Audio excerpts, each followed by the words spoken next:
Welcome to Audible Interlude, a G.I. Joe podcast. I'm your host, Dave West, codename Phantom Troublemaker. And I am your co-host, Noel Wood, codename Crapshoot. And I'm your Cobra intern that may be able to be found doing a dance routine to the theme from Snakes on the Plane online, codename Legion Cub. Oh, that's exciting. That sounds like some good bonus content, doesn't it? It does. All right, let me get my notes set up here. We've got a lot of fun planned for this evening, but I want to make sure everything happens in the order that we want it to happen. Okay, here we go. Follow us wherever you listen to podcasts. Be sure you click that follow button and subscribe. Leave us a 5-star review and spread the word. Share Audible Interlude with your friends, your family, your fellow Joe teammates. Get the word out. It's the only way that we can grow. I recently started using Pocket Cast for my podcasts, and it's pretty darn good. I like it. So add us on Pocket Cast. It's a good little app. I dig it. So far, so good. I'm still in just shambles that Google Podcast went away like 2 years ago because I used it for everything. I never used it. So it just went away. It didn't change to something else. It just went away. Really? Yeah. That's weird. That's usually what happens is, now granted, typically when something like that happens and it just changes name or whatever, it might as well go away because it starts being terrible. Mm-hmm. But unusual that it just disappeared. I wonder what the reason was. Like at this point, you'd think if Google can't make something work, yeah, it's just not viable. Yeah, I loved it just because it was like, everything else. I've got an Android phone. Everything works so smoothly if it's Google. Yeah, right. So, it was perfect for it. Downloaded everything I wanted it without any problems, and fed it right to me. But anyway. Well, you are currently watching us on the Needless Things YouTube channel, where you can find Audible Interlude roughly every other Monday live. But also you can find tons and tons of toy reviews of your favorite pop culture items. And I am in the process of posting reviews for the new Loyal Subjects Mask toy line. And I posted a picture in the Audible Army Facebook group the other day saying, I believe I just did the most negative review I've ever done. And I hate it. I go into reviews wanting to like the thing. I never go in looking to pick something apart or find every flaw or get that, internet medal for outrage or any of that kind of stuff. I don't do that. I go into things wanting to love them. And it takes something for me to not love the thing. And I got to tell you, I do not love these things. So check out my reviews. The Thunderhawk is already up now. And you can kind of get a bit of a sense of where things are going, but over the course of the reviews, like when you start with something that's like got a couple little problems, you're like, okay, well, I'm aware of this. Let's move along. And then I finished with the Rhino, which has a lot of problems. And if I'd started with that, I probably would have been harder on the other ones because it would have been set. The baseline of badly flawed would have been there, and I would have been looking a little harder at the other ones. You know what I mean? Yeah. I've because you were, what you were saying, and then I've also seen some other takes online. I got my Thunderhawk from Big Bad yesterday, and I was less excited to open it than I was, a couple weeks ago. So it's still sitting in the box. Well, and it's thus far the least offensive of them. So with the bar set so low, you may open up your Thunderhawk and think it's great. Yeah, but it's like, okay, well, now I don't feel so bad about not buying the whole line, which was actually pre-tariff pricing was my plan. Mm-hmm. Right. Yeah, and now like post-tariff pricing on those is we're a family show, friggin' crazy.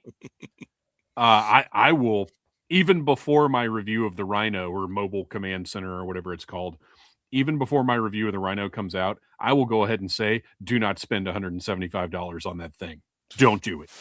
That's a little free advice early right here. But do watch that review, and also be sure and watch the shorts. I say this like every week, but I think it's important for people to know the shorts are separate. They're not part of the review. I'm not cutting up the review into 3-minute parts and putting it out there.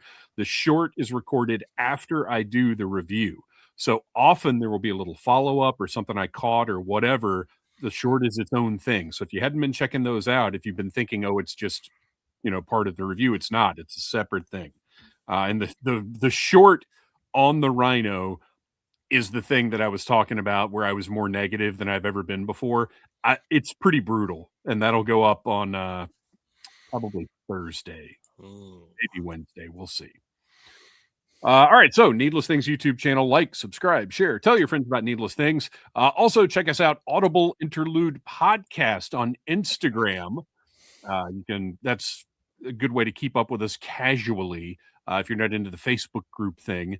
And while you're there, go to the pinned stories and get yourself some merch, hats, t-shirts, phone cases, shorts, all kinds of stuff with Audible Interlude on them. If we see you at a live event wearing some of our merch, you'll get a free itty bitty ditty bag or a button. I tend to make event specific buttons. So you'll get a free button if we see you in our merch. But whatever the case, Audible Interlude Podcast on Instagram. Go to those pinned stories, get some merch. And actually, while you're at our TeePublic store, since you're already on TeePublic, why don't you just navigate to the Pop Heist store and get yourself one of these Cobra Commander version 4 t-shirts that I immediately had to purchase alongside my Robo Joe shirt. I've been waiting to wear this thing. We've had so many like special events that I haven't had the opportunity. And then it ended up being so cold down here tonight. I was like, I got to wear my jacket. But check out that beautiful Cobra Commander, Cobra-La, as we now know, Cobra Commander, right? All right. G.I. Joe number 17. We were supposed to be reviewing it on Wednesday. Well, we were supposed to be reviewing it tonight after the show, and then it was going to go live on Wednesday. I heard back from my contact at Skybound today. G.I. Joe number 17 has been delayed until January the 14th. So we will have that review up next Wednesday. A little actual news there. The only actual news we have in this whole episode. Well, not really. We have some crossover. Well, but that's not going to be in the that's true. because we don't talk about leaks. Yeah. However, if somebody has a sound off requesting that we talk about a leak, well, we got to talk about the leak. So stay tuned for that.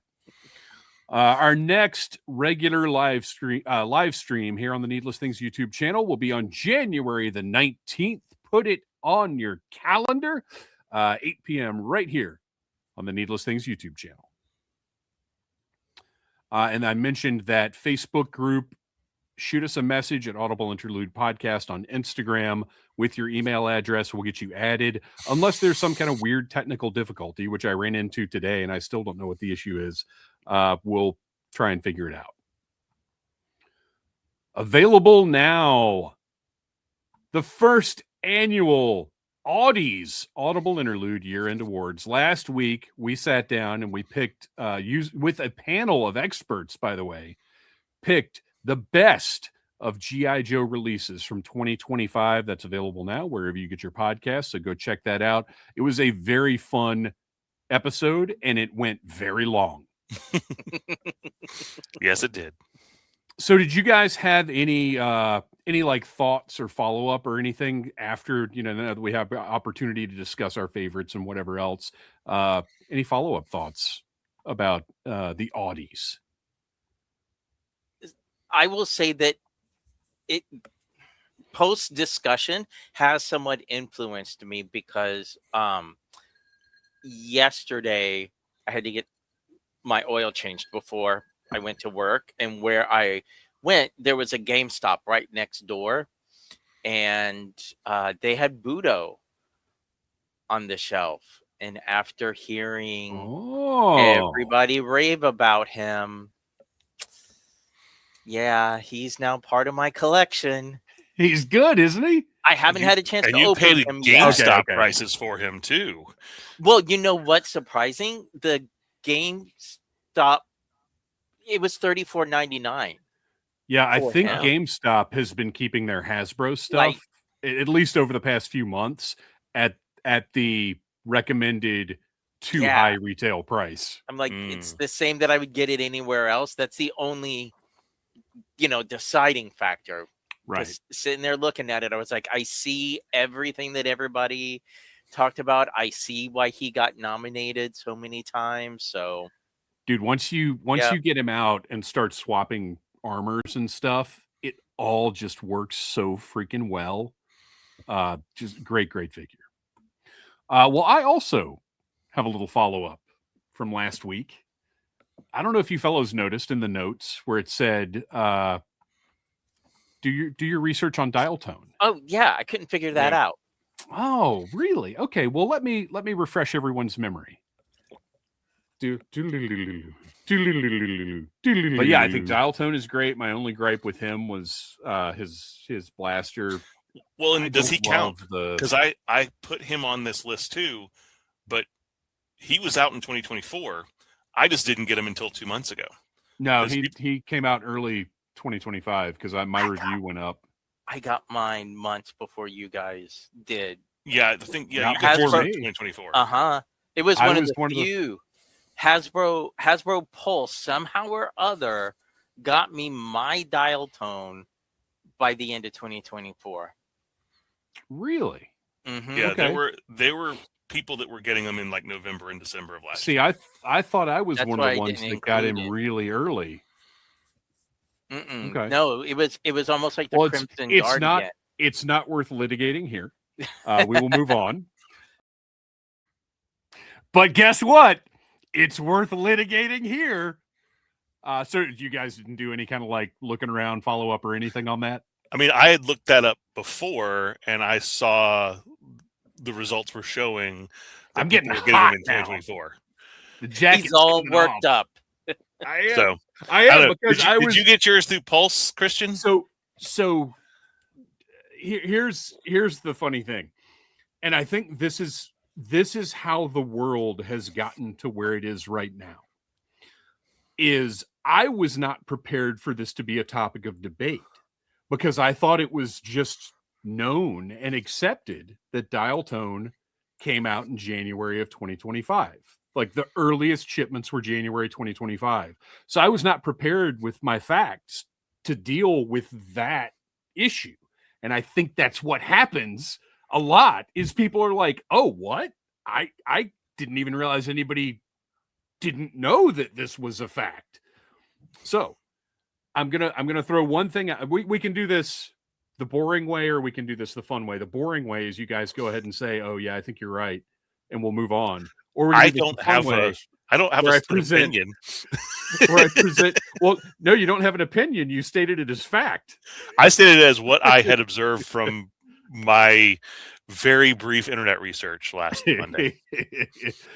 So the first fact that I will present to our jury is the dial tone pre-order went up on September the 13th of 2024. Now, given what we know of pre-orders and the time between pre-order and delivery, do you still believe that dial tone came out before the end of 2024? Yes. Ooh, Because I am like petty. well, Because I can almost guarantee you, if we go back and we look on Instagram, there are some people that may have had some dial tones fall off a truck in China. Oh, well, sure, but we don't count absolutely that got them as before.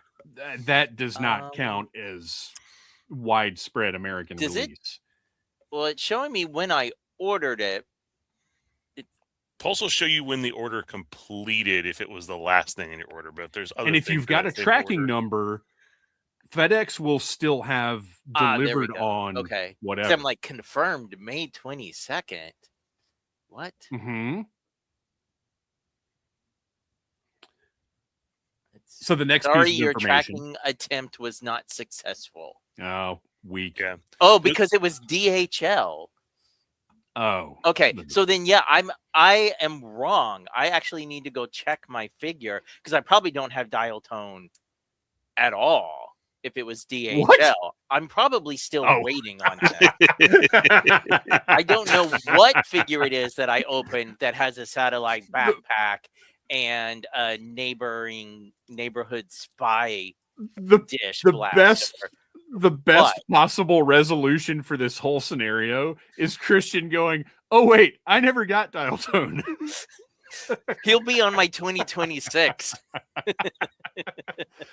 So the first, I went back through. Mine was delivered from Amazon actually, and I believe that's where the early ones came from on January the 13th. If you go back on his tank and go through the 2025 chat, very few people got their dial tones in January, because if you remember, this wave was it dial tone, Saw Viper, Xandar, somebody else, right? Fourth, there was obviously It a fourth. was Leatherneck, Xandar, dial tone, Saw Viper.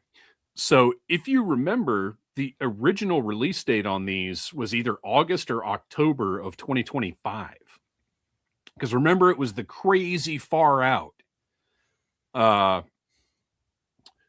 What is weird?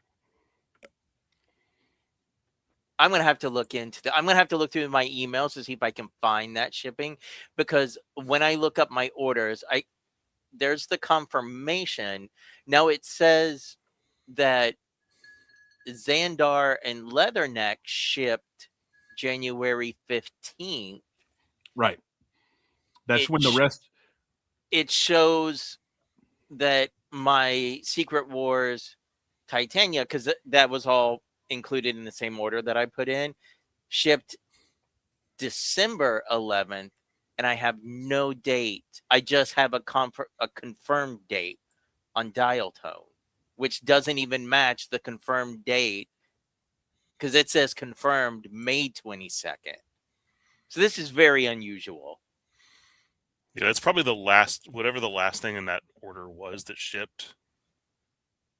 Is that May 22nd?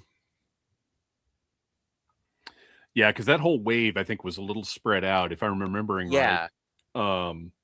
Some got their dial tone first, and then Saw Viper, Xandar, and Leatherneck. I don't feel like, I mean, granted, nothing ever ships together, but you know what I mean? Shipped within, like, they didn't all go out around the same time. I feel like one was later than the other ones, but I'm not positive about. But dial tone, in general, being a 2025 release, I am. But you're Kristian, I'll send you that clip, because when I say no, it wasn't, you say like, like the way that you said it.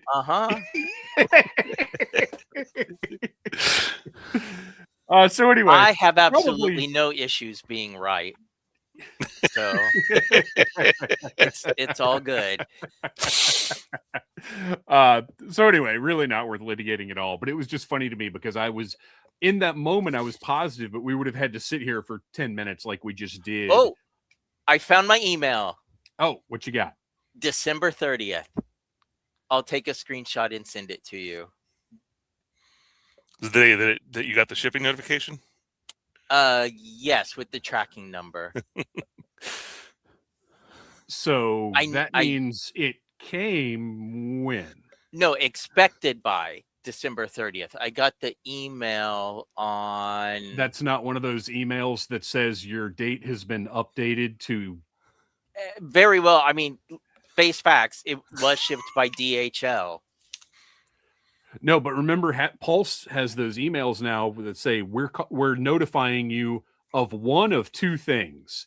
Either your shipment has been delayed, or the new shipment date is whatever. But that's why I'm saying, even if they sent me an expected by date with a tracking number and they shipped it DHL, that usually meant it didn't match up. Now, I haven't gotten a DHL shipment from them in probably like the last, I feel like 2 or 3 waves. Everything for me has been coming FedEx again. So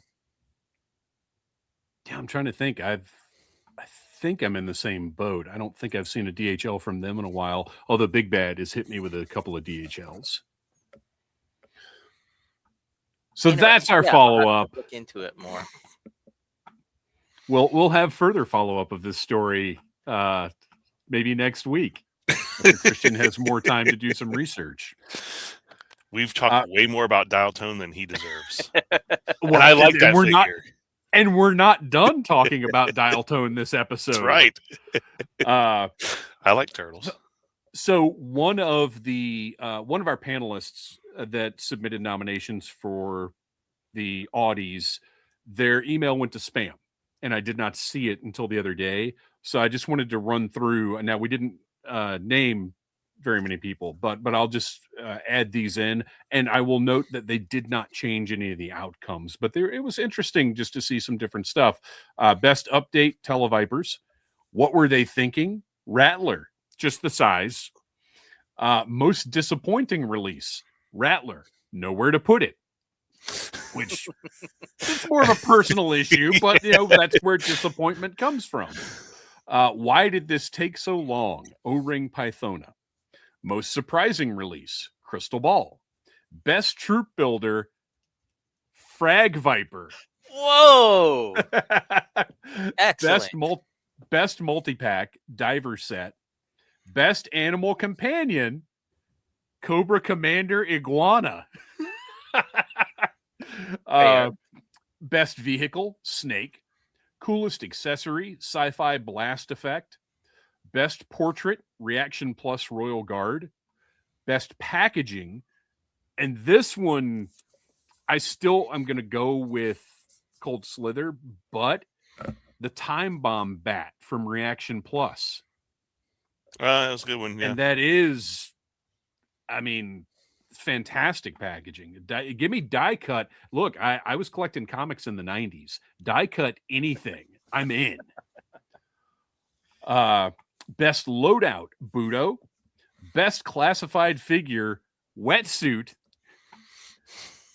Best Reaction Plus figure, Big Lob.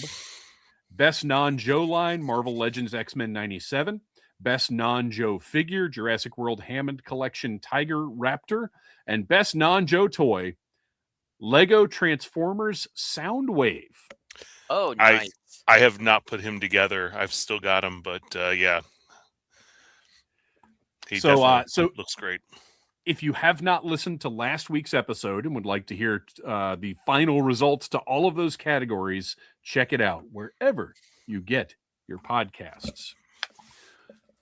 So normally, this is the part of the live stream where we talk about the news. And we do G.I. Joe and G.I. Joe adjacent. We'll talk about Operation Recall, Call Sign Longbow. There you go. Call Sign Longbow. Anything that's close to Joe, we'll throw in the news, especially if it's a light Joe news week. And I believe, here I'm willing to be wrong, I believe this is the first time we have had zero news, like nothing to scrape together news-wise. And again, stay tuned for later in the show. We do have something to discuss, but we'll explain it later. But we got nothing. Yeah. Which means... That's okay. We've got a really good show ahead, though. Right. That means we've got more time for our special guest. Somebody that we have become huge fans of. We thoroughly enjoy everything from Pop Heist. We thoroughly enjoy everything. If you're following Brett White on Instagram, has become a favored friend of the show. We are digging in now to Cobra-La Confidential. We're going to talk all about Cobra-La. We're going to talk all about everything that's happening on Pop Heist with Cobra-La, with our very special guest, the talented, the knowledgeable, the research hungry, that doesn't take no for an answer. Welcome back to the show, Brett White. Oh. Hello. Thank you. I'll start by saying I can't tell which one weighs more. I think this one weighs more. This one isn't. Let's hope so. Yeah, this the If way I was Pythona had screaming in weighed- my car. If Pythona had weighed as much as Nemesis Enforcer, those thighs would have to be even thicker than they are. She's svelte. Anyway, thank you so much. Yes, Cobra-La, the best thing in G.I. Joe. So, well, okay. And we've talked about Cobra-La plenty on the show, but now we're going to get really your specific perspective on why this is important, why things have changed, why the perception has changed, and what in the world drove you basically insane with having to track down all of the people you've tracked down. But first, tell us a little bit about right now what's available on Pop Heist that's Cobra-La related. Yeah, so Pop Heist is my worker-owned media. It's a website. I would love for it to be a media empire. Please subscribe and give me money to make that happen. Anyway, it's my worker-owned pop culture website where, as editor-in-chief, I can do whatever I want. And so on like July 26th or whenever, when they announced Pythona, I was in St. Louis for my father-in-law's funeral. It isn't sad. It's not. And I remember I saw that. Now I sent an email to myself, like email Hasbro about Pythona, and then that July. So that's been like 6 months, almost 6 months of this. So fast forward to right now, January 5th, when we were recording this, currently on Pop Heist, we have 4 interviews with Lenny Penzica from Marvel, from Hasbro, from G.I. Joe Classified, Brian Flynn from Super 7, Buzz Dixon, the story editor of G.I. Joe, and also kind of, I don't really know what the WGA arbitration, what I could say, but like the story editor of G.I. Joe the movie. Sure. And Josh Williamson and Ben Abernathy from Skybound. And coming up, and we'll have already published, I'm giving myself a firm deadline because now I'm speaking it publicly, our interviews with Tim Seeley, who brought Cobra-La into the comics in like 2008 in that G.I. Joe versus Transformers limited series.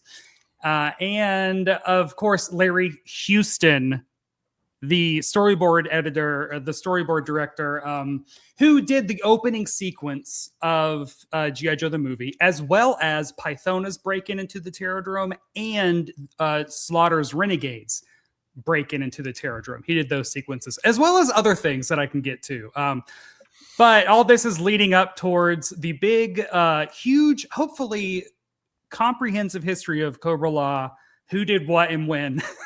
That sounds like I'm a lawyer, accusatory, on Friday, hopefully. That also has input from, noted G.I. Joe historians, R. Carson Metaxas, Dan Klingensmith, and Tim Finn, who are all more than generous with answering my questions.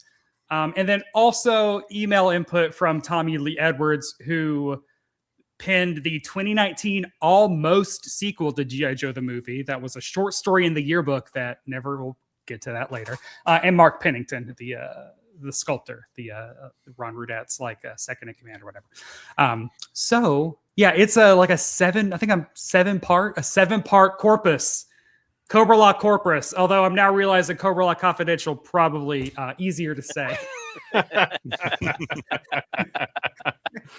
So what is your since we haven't discussed it here before, what's your history with Cobra-La?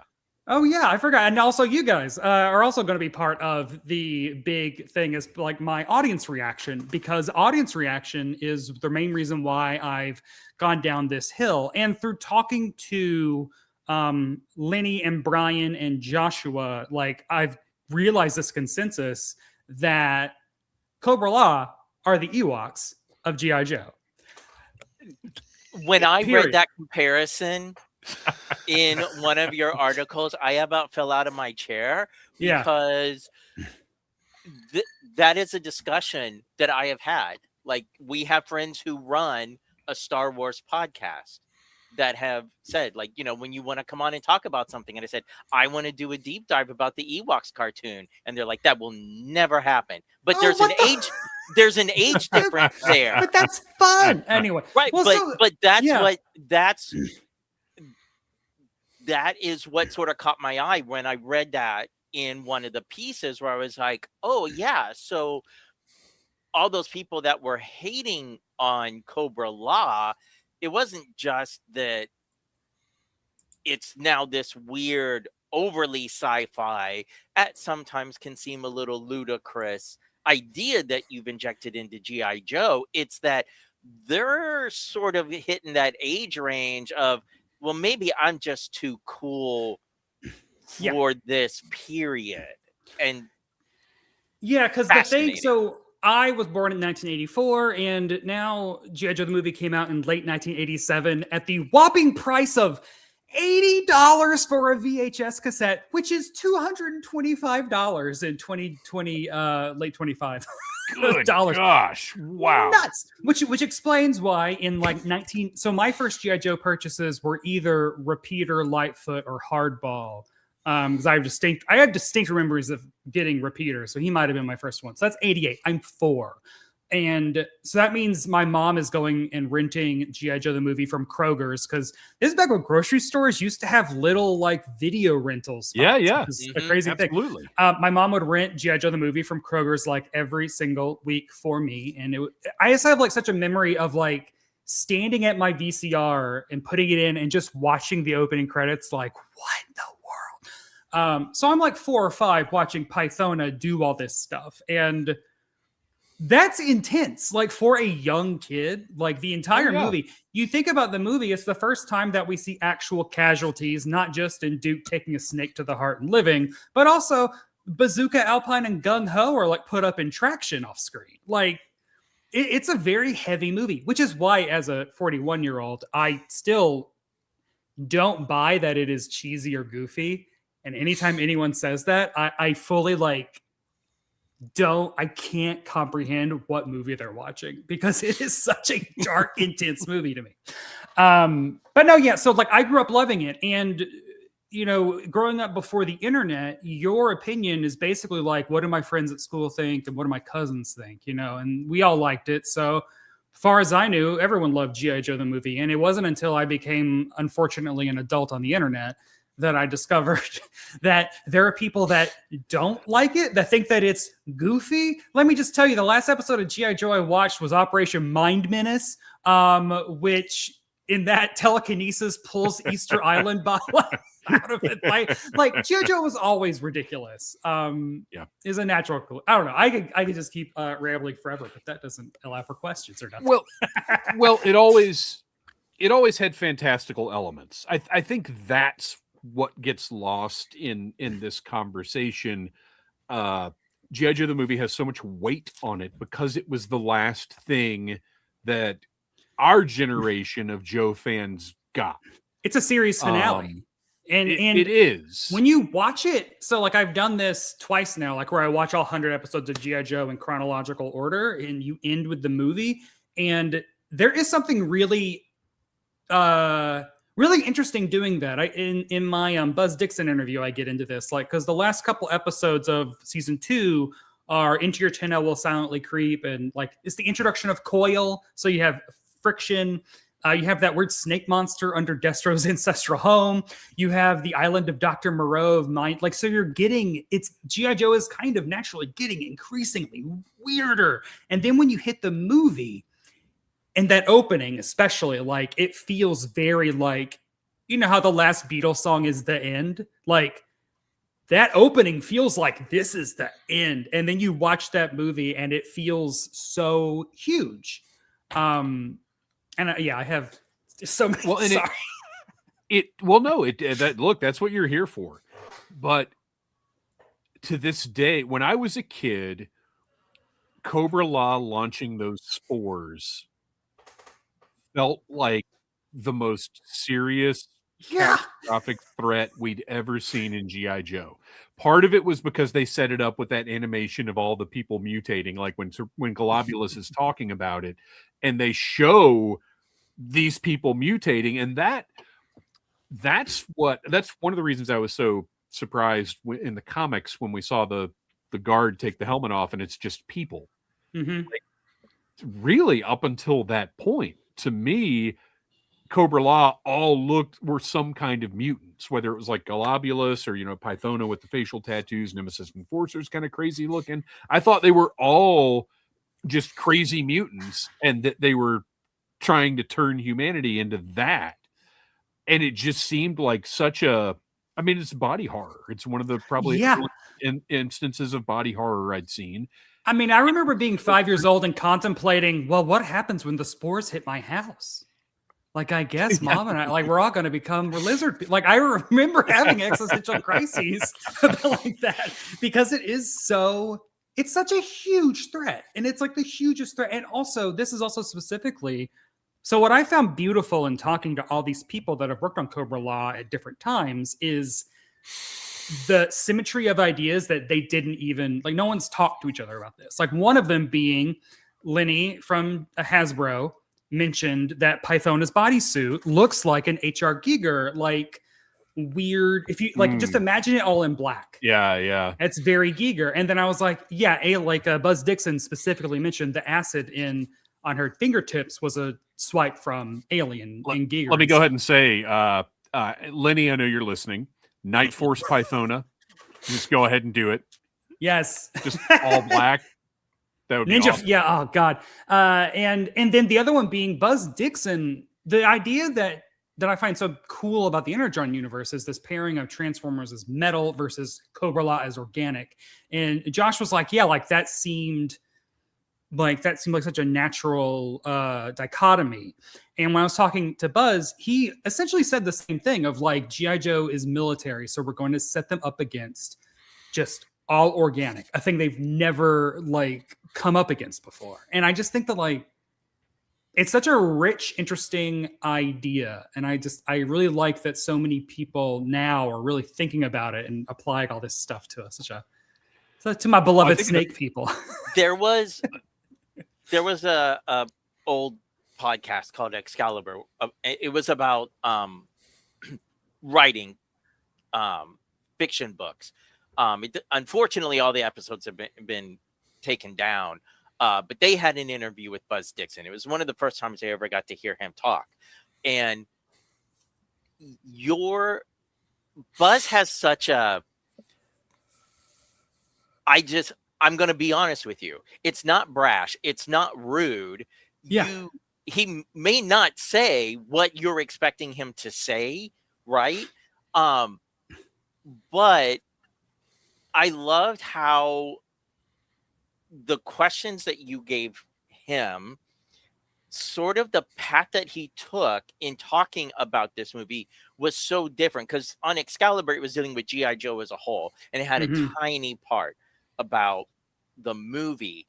But since yours was focusing specifically on Cobra-La, the amount of times that he mentioned, I put this in as a placeholder. Yep. And then Hasbro and everybody's like, we love it. And I'm like, no, placeholder. And then that's end up, the battle cry. Yes. The name, okay. All that sort of stuff. So for our listeners, I don't know how to get across to you just how detailed, and at least for me, how much information was in these interviews that I have never ever heard before. And to think that the Cobra-La battle cry might have ended up not being what we got. Yeah. So one of the other really cool things that I've discovered through talking to specifically Buzz and Larry, and I'm going to try not to tear up talking about G.I. Joe or anything, but there's something about when you find out that the creators of a thing you loved it just as much as you do and were very protective of it. And the story of G.I. Joe, the movie, feels very much like creators being tossed it's basically Buzz Dixon is gung-ho splicing. The splice is plot lines, And Hasbro, Sambo, Griffin Bacall, everyone is Nemesis Enforcer coming out. Like it's this creatives bending over backwards to meet all of these just like demands of things that, you know, the fact that Serpentor is like, they don't even tell Buzz Dixon, by the way, there's a new Cobra Emperor. Oh, you already wrote the season 2 premiere? Scrap that. So, you know, the creation of Serpentor leading to the 2 origins, Dr. Mindbender and Cobra-La, that was a fix. And then they were like, we like both of them. And he's like, you're only supposed to pick one. Okay. The other one, the name Cobra-La, he was like, Buzz Dixon is one of the most learned, well-read men I've ever talked to. He's like, this is a reference to Shangri-La, etc. It's going to be a placeholder because standards of practices comes down hard on things that even sound kind of close to a trademark thing. No, they loved it. So he was like, the battle cry you mentioned. He was like, I want this to sound like the women in Lawrence of Arabia, that like trill. Which there's a clip, I linked to it in the article, and it's like, oh my God, that is the Royal Guard when they're doing it. That is so cool that he's like, I'm writing a cartoon movie, Lawrence of Arabia. That's my inflict. That's crazy. But then when Dick Gautier does it as Serpentor, it sounds ridiculous, but I still think makes sense.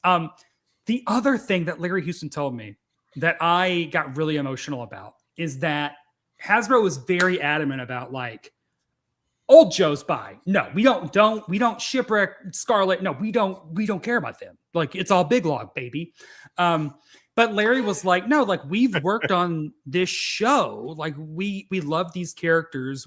So Larry was like, I found something for almost every one of them to do either in that opening credit or in the movie. And Larry said that like it was maybe him. I can't remember if he said him or just like the group of storyboard artists that when Duke has a snake through the heart, Scarlet wasn't supposed to be there. They didn't want Scarlet in the movie. I'm wearing my Scarlet shirt.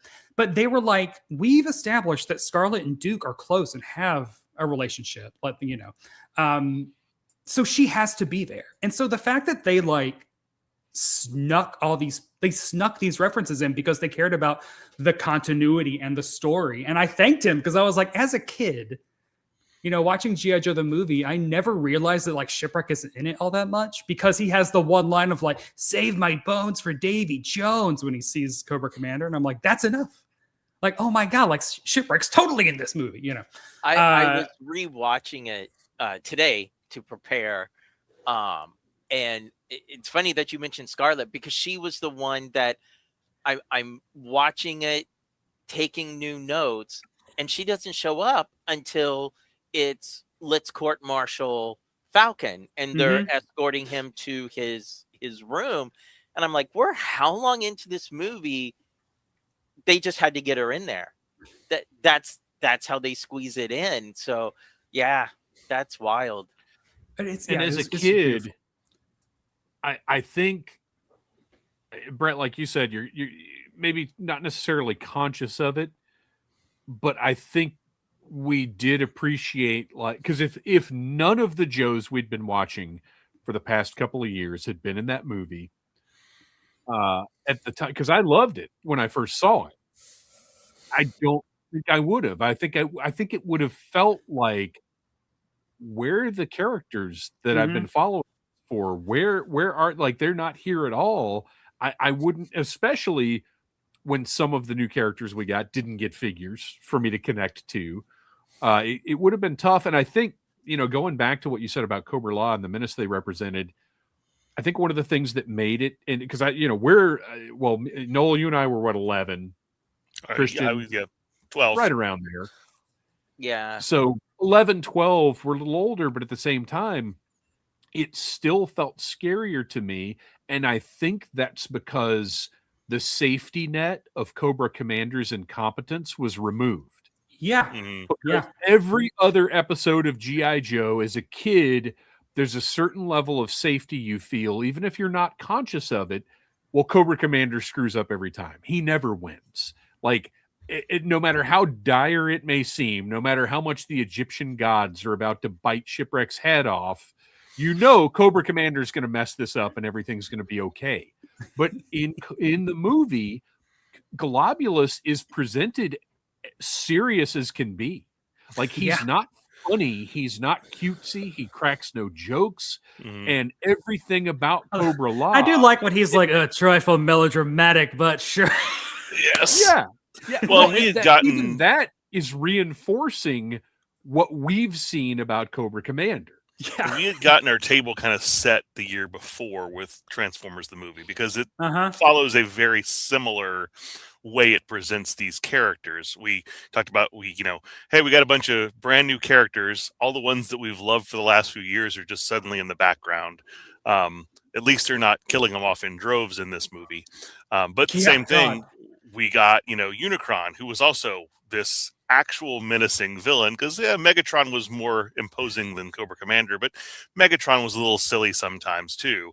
So getting this very serious new big bad in this movie, and we get something like that with Cobra-La, where the stakes are a little higher now than they have been in this cartoon that I've been watching for the last few years.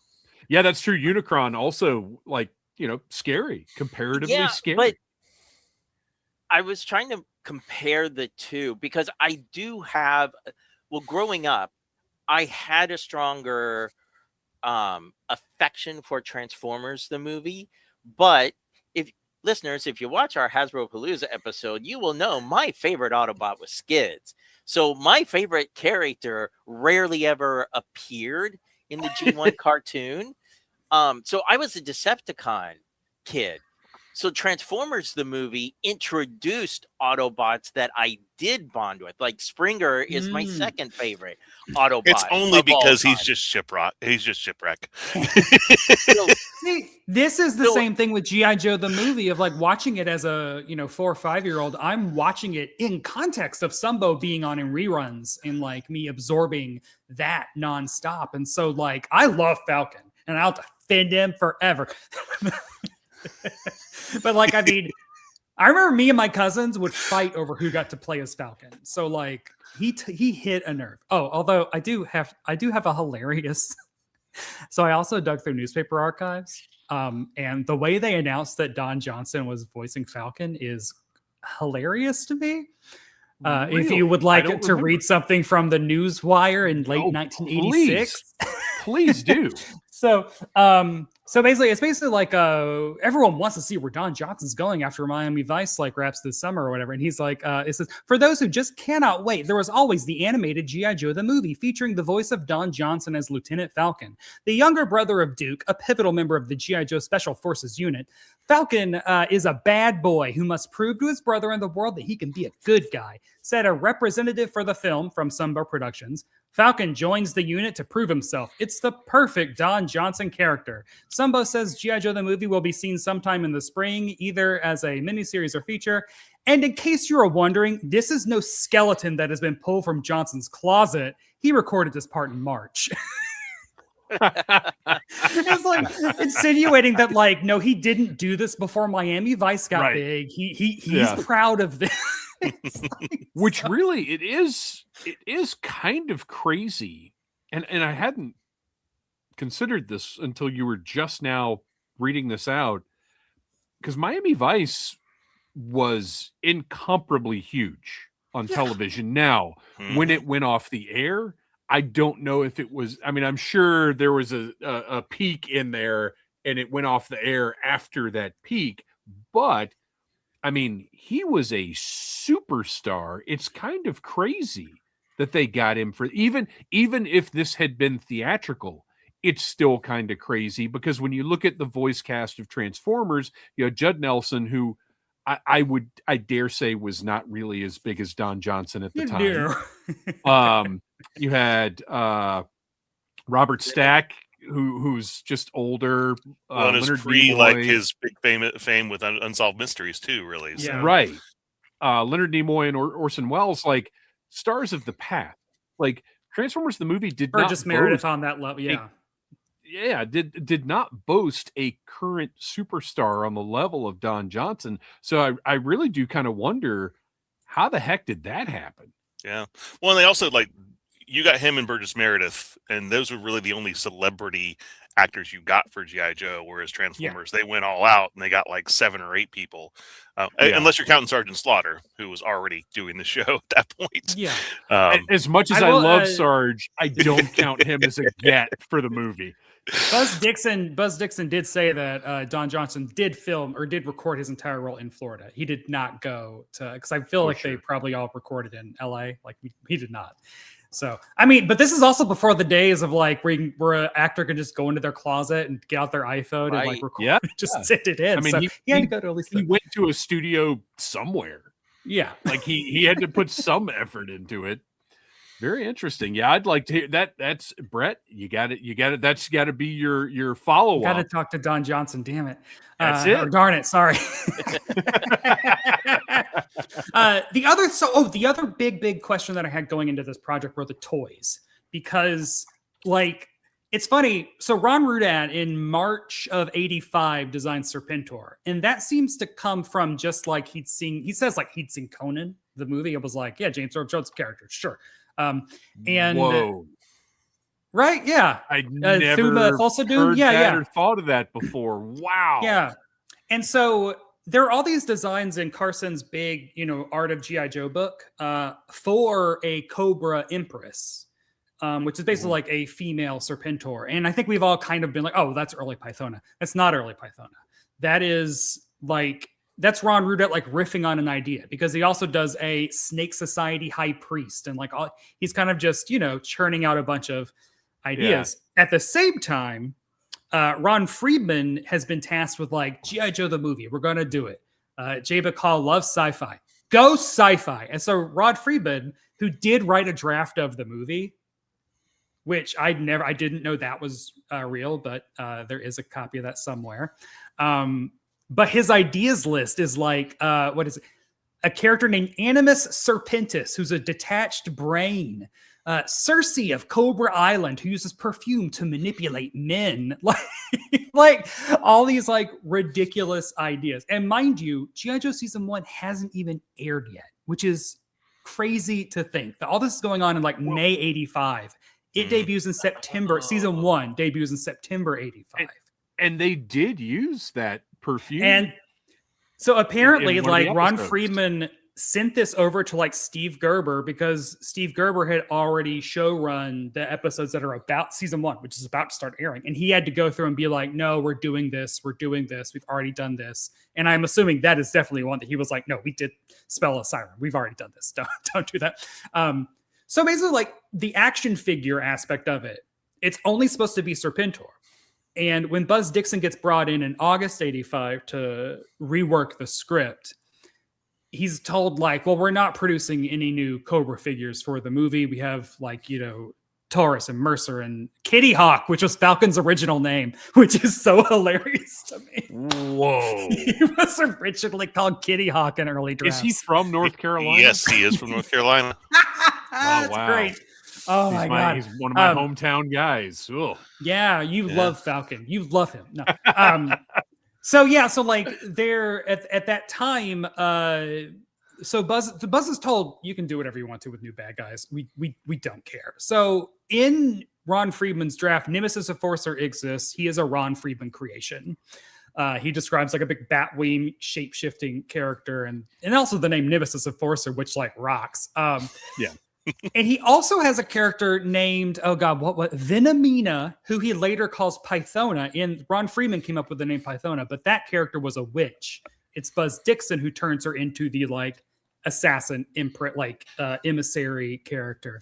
Venomina sounds like a Masters of the Universe villain, right? Yes, yeah. Yeah. And it also makes me wonder if he intended it to be pronounced Pythona, Pythona, because we always say Pythona, but it should be Pythona. I don't know. Yeah. So then Buzz like creates like, okay, well, I guess I'm going with this Cobra-La idea that I had to come up with. Globulus, because he intended him to be like a corpulent Nero Charles Lawton type.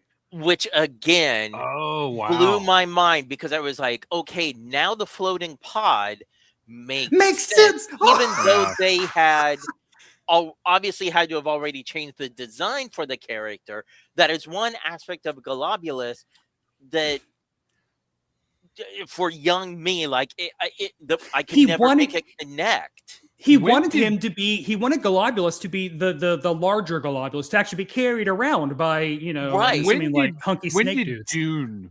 When did Dune come out? Oh, 84. What do we think of Baron Harkonnen and Globulus? Yeah.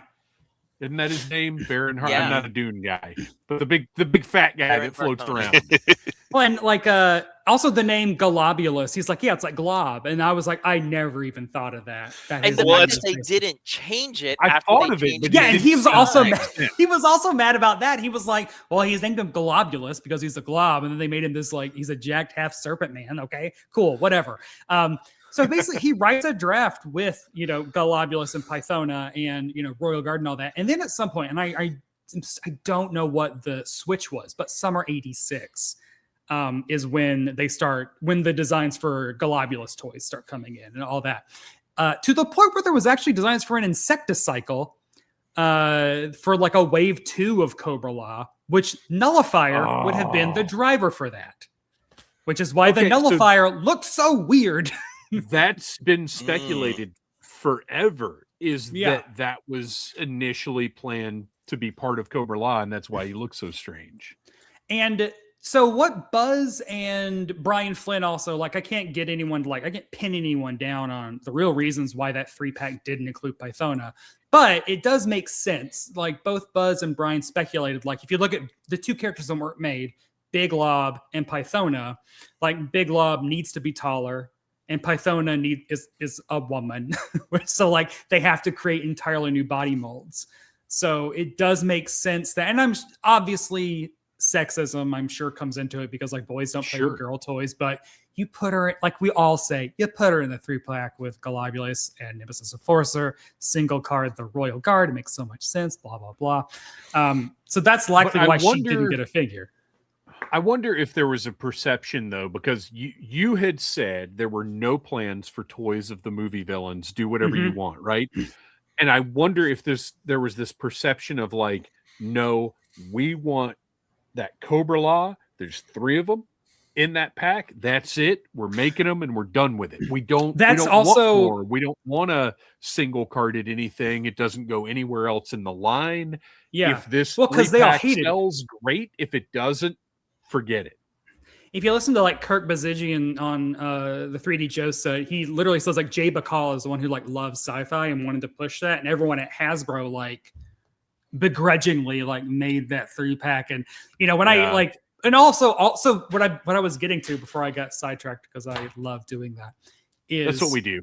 Yeah, the Cobra-La characters were all designed by Russ Heath.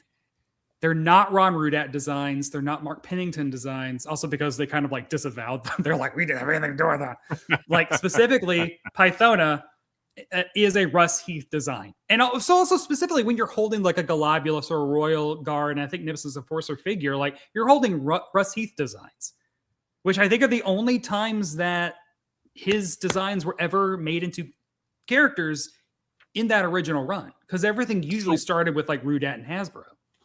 What was the progression there? Because the figures obviously look quite different from the animation. Who designed the figures, or who translated the animation designs to figures? I think that is like Russ Heath's designs go to, because there are like Pennington and Rudat sketches of those characters, but like they're working from those Russ Heath designs, because Russ Heath's designs are from like early 86, and then all of the action figure designs are from like spring, summer 86. And so it also seems like they were turning around fast. So I don't know. I guess they must have been like, oh, wait a second. Snake people, guy with wings? That's pretty toyetic, if that word existed back then. Well, and it's surprising to think because of I would say since like probably the late 80s, early 90s, it's like if there's a movie, there's toy tie-ins. Mm-hmm. So to think here is a toy line with a movie, and the toy company went, yeah, we have no plans. Oh, the other the fun thing that I also learned about Ron Friedman's ideas, like, introducing the renegades and rawhides was like, you have to do that. But in Ron Friedman's script, on one hand, the rawhides instructor was Roadblock, not Beachhead. Probably because it was being written at the same time as like all the season 2 characters were being created. So Beachhead probably didn't even exist at that point. Well, yeah, because it was in the works before. Yeah. Way before that. Buzz Dixon did his rewrites of the movie before he wrote Arise, Serpentor, Arise, which I just I realized, that means that when Dr. Mindbender comes up with the idea, Buzz Dixon knew that was Cobra-La when he wrote that. Like, that wasn't a retcon. Like, that's right. That's fun. And then the other one is the Sergeant Slaughter's Renegades were going to ride armored horses. Sure. Why not? Why not? And we got robbed of those toys. I know. So think about how strange this is, though. So you mentioned, we've got Transformers the movie, G.I. Joe the movie, every movie had a toy tie-in or whatever.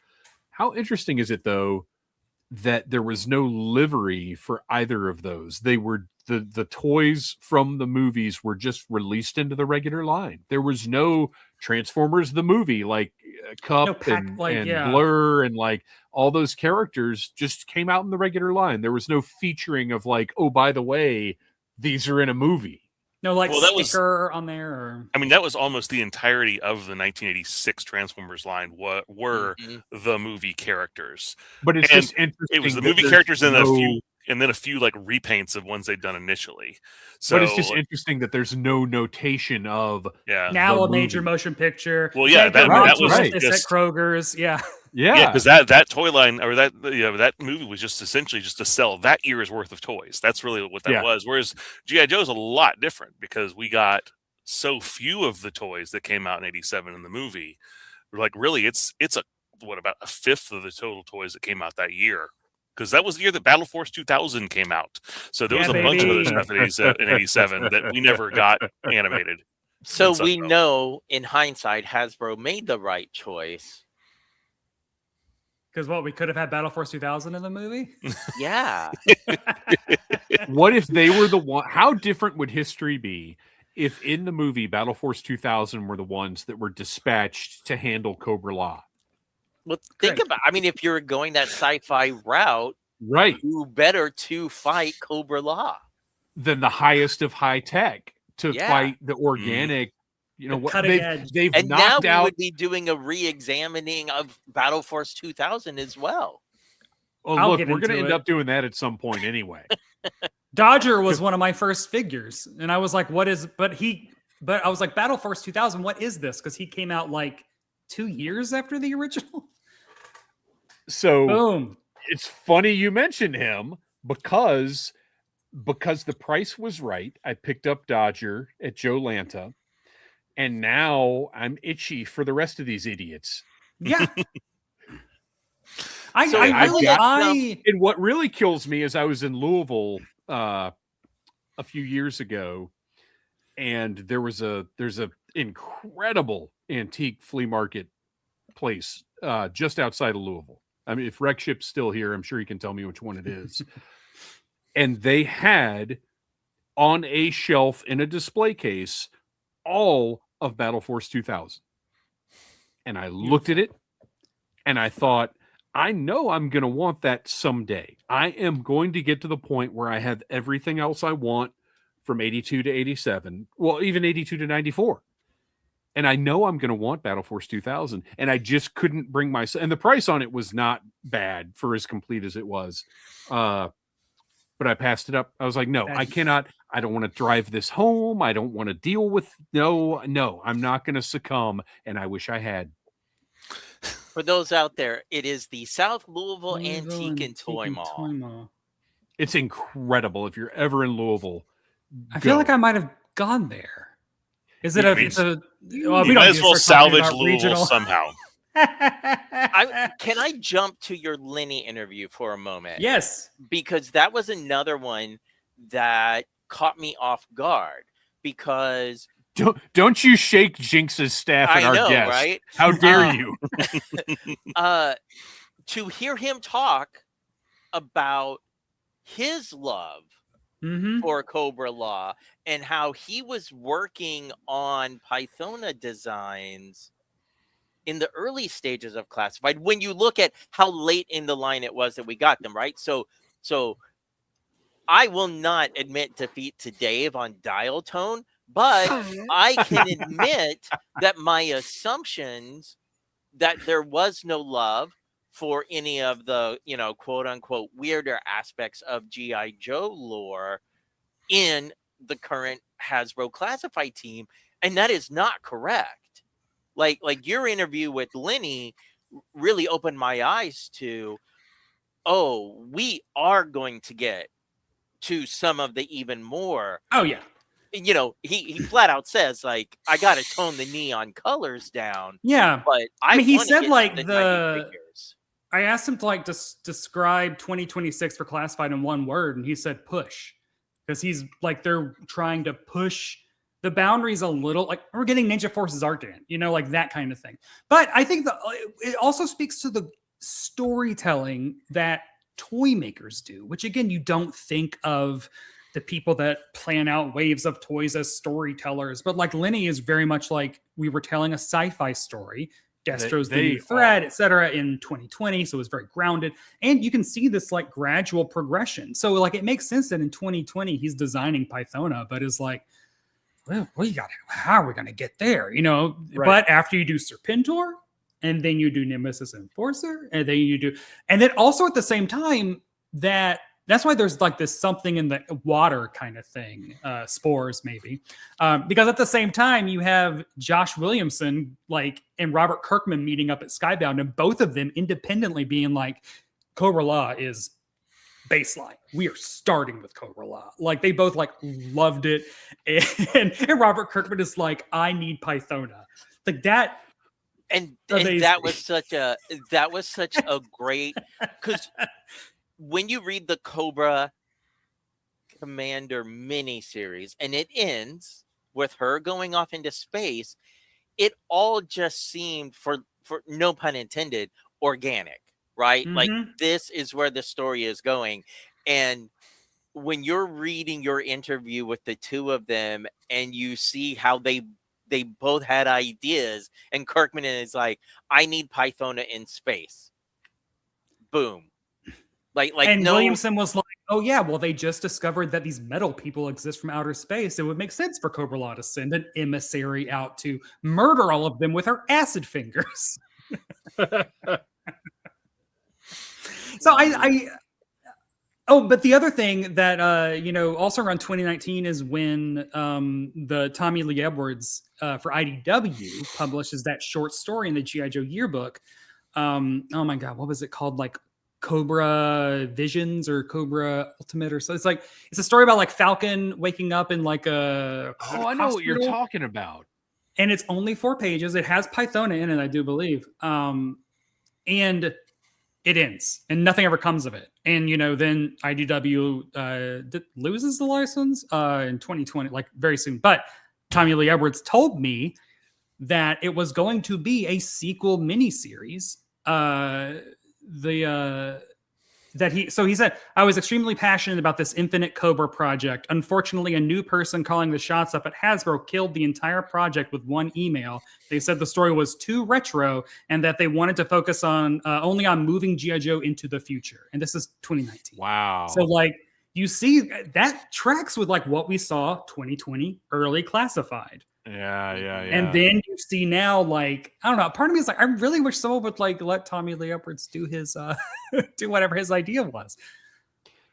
I feel like okay. There's so many opportunities to do really cool things if Image and Skybound care to do them. We've talked a lot about the Saturday morning cartoon series and how great it would be to see that come back. I would love to see Tommy Lee Edwards concept. There are a lot of cool things that could be done. However, I have to admit, with all of the momentum that they have with the Energon universe right now, I don't think they should dilute it. No. I think they need to stay the course, get as much as they can out of that, and then maybe if at some point they see we're we're losing readers or whatever. We need to do something to pump the Joe brand back up. Then maybe you introduce some splinter realities or whatever you want to do, Yeah. or however you want to look at that stuff. But right now, I think they need to now for until the end of time, let Larry do whatever Larry wants to do. But for Energon Universe, like that needs to be their juggernaut of just let's go. And and I also, I mean, I have hope for Josh getting. He wants to write Pythona again, and he specifically said like wants to give her like an old boy style scene where she just put Pythona in a hallway and just let her. It's just my queen. This started as just a Pythona's awesome article, and then I lost my mind and did 7 articles in her. The monster you have created. I remember when you were initially thinking about this, it really did start as a campaign just to talk to as many people as you could about Pythona. The voice actress. Oh my god, why can't I remember her name? Jennifer Darling. She's off the face of the earth. Amazing. Off the face of the earth, falling off the face of the earth. Also, she voiced Irma on Ninja Turtles. Yeah, and Oh, she's wow. voiced Louie Bubblehead. She on Galaxy High, like she has done so much. She was a fembot on the Bionic Woman. Like I am a Jennifer Darling fanatic. Well, if you can figure out how to get in touch, but apparently, like I've found a whole bunch of Ninja Turtle fandoms. Talking about like autograph collectors who are also Turtle fans, talking about like, oh, Jennifer Darling, she never shows up. None of the cast members have talked to her in forever. So like, I'll message you outside of here because there may be somebody that you can contact that actually a couple people who might know how to reach out to her. Because in the gym voice acting talent, there were quite a few that were the same way.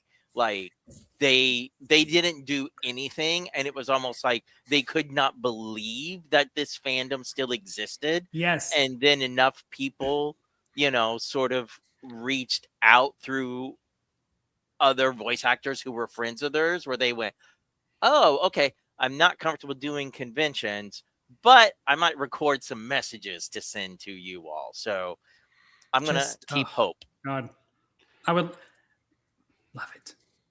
So we have shared a tremendous amount of information and thought and opinion about Cobra-La. But before we wrap up this segment, Brett, tell us again, where can we find this series and when is it going to wrap up? You can go to popheist.com where you can just get everything you want. But also, the entire series should be up right now. When this episode, if you're listening to it on the podcast, should all be done. I got the rest of the week to finish it. But it is 6 solo interviews and then a massive...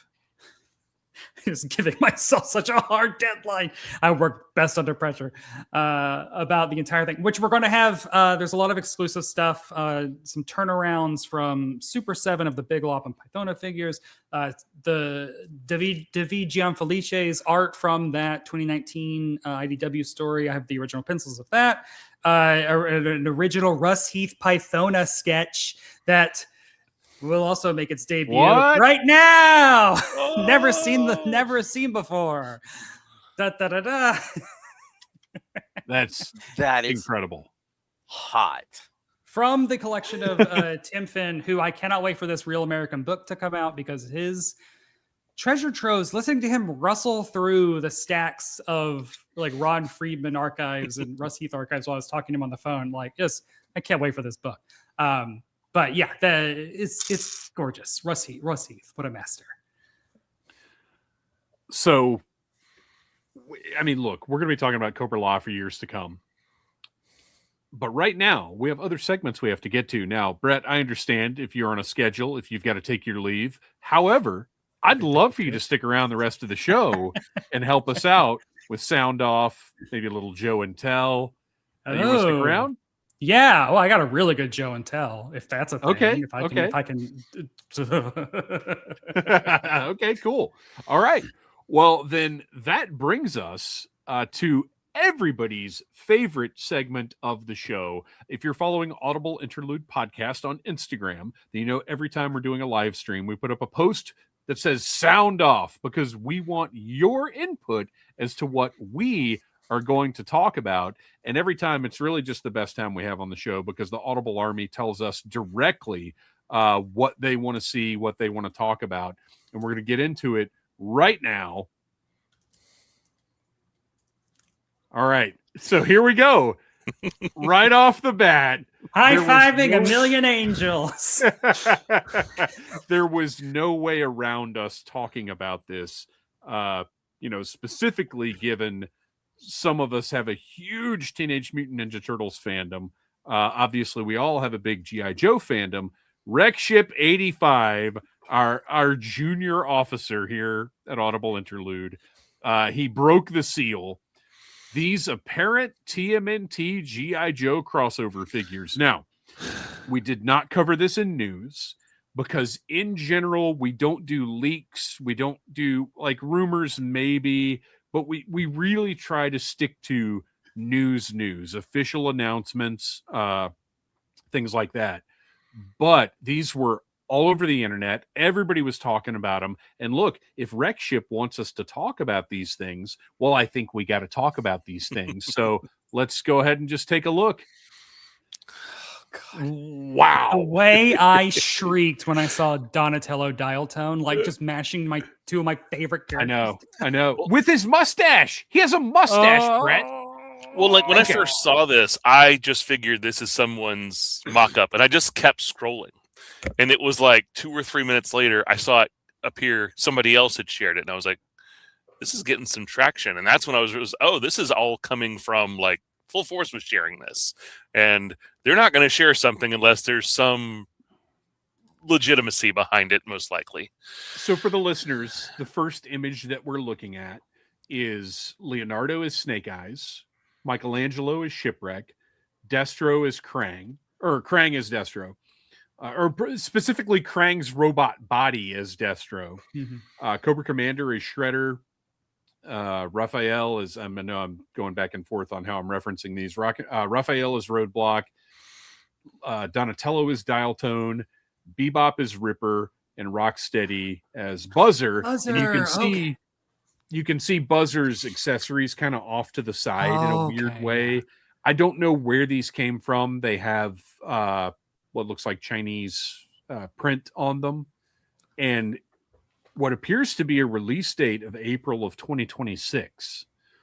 8 figures, which is what we're looking at right now. All of the livery looks pretty accurate. There is an image of a boxed sample of Leonardo as Snake Eyes, and what's interesting about that boxed sample is it looks like the packaging very different from what we're used to for action figures. I mean, it almost looks like a Funko Pop. That is the same style of packaging that the Godzilla Ninja Turtle mashup figures have. I got translation. I didn't even notice that. Well, it's not really that interesting, but I just did the Google translation on my phone of that text, which is Teenage Mutant Ninja Turtles Special Forces Joint Doll A, estimated arrival April 2026, number of boxes 8. Oh, okay. Interesting. So, you know what I meant to do before we did all this? They just did a 4-pack of the military turtles, which, by the way, I talked to the sculptor behind the original Ninja Turtles line, Howard Quigley Chang. Everybody check out that interview on the Needless Things YouTube channel. And he mentioned that the Navy SEAL Michelangelo is his favorite figure that he did. But I was going to bring those up and be like, I've already got G.I. Joe Turtles. What is this? But obviously this is a step quite a bit further. So let's talk about these designs. First of all, let's talk about the appropriateness of the character assignments. Snake Eyes is Leonardo, or Leonardo is Snake Eyes, I think makes a lot of sense. He's the ultimate ninja of the Ninja Turtles. He's the most competent, the most skilled. And I would love to never hear Leonardo talk again. Michelangelo is Shipwreck again. No. I think Michelangelo is Bazooka. I think, but that's, depending on Michelangelo. Okay. I mean, Shipwreck's he's a party dude. He's a party dude. Yes. Yeah. And he's runs his mouth. For me, Michelangelo as Shipwreck is not necessarily something I would have thought of. but totally makes sense. Well, what I love is they've done, instead of just having nunchucks, he has nunchucks that go into the Yes, hooks, the grappling whatever. but also Polly's like, it looks like a pigeon, Yeah. which is fantastic. It's Okay. great. That's great. Okay. I don't care for Krang as Destro. Oh, see, that's the one that actually sticks out to me. That I'm like, I dig that. That is, I like Michelangelo as shipwreck design. I do. Krang is the one that to me is a centerpiece. See, I would, and look, it looks good, but as far as the logistics of the characters, I just don't. I would have done Serpentor as or Krang as Serpentor. Globulus. You could, Globulus could have worked as well. But I like the idea of like a snake with Krang's face in the belly of the Serpentor robot, whereas Destro, like, I don't know, this doesn't work in the hierarchy for me. But Destro's it looks more good. It looks cool. Like if Baxter Stockman was intimidating. Oh, I don't mind that. Oh, as Redshift says, Chrome Dome as Destro. It's right there. I mean, yes, but Destro's not a robot, although he is here as well. So I don't. Well, he's a cyborg or android or whatever he is here. Shredder is Cobra Commander. Weak sauce. Character-wise, just doesn't make sense. But at the same time, what else are you going to do? It's the bad guy leader. They should have used Super Shredder and possibly leaned more towards like Battle Armor Cobra. I don't know. This just looks like it's Shredder in blue. That's it. If he didn't have a Cobra emblem on him, I don't tell you that that's Cobra Commander. But I don't know what you do other than Shredder is Cobra Commander. Sure, but then change the design up because Shredder as Dracula. Now, granted, this is Playmates and not NECA, but that figure is amazing. You're talking about a design from one of the greatest toy designers of all time. Sure. I get it. I'm sure this person is very talented, but they're no, Is Shredder Storm Shadow instead? Shredder or Zartan? See, I had the same thought, like Storm Shadow, but you have to have Cobra Commander in here. He doesn't really make any more sense as Krang than Destro does. Because Krang is real. I mean, Krang is the leader. He's the main bad guy, technically. Like Shredder was his subordinate. Yeah. I don't know. It's tough. This is a situation where there aren't really analogs. It's a weird thing. So we should probably move on.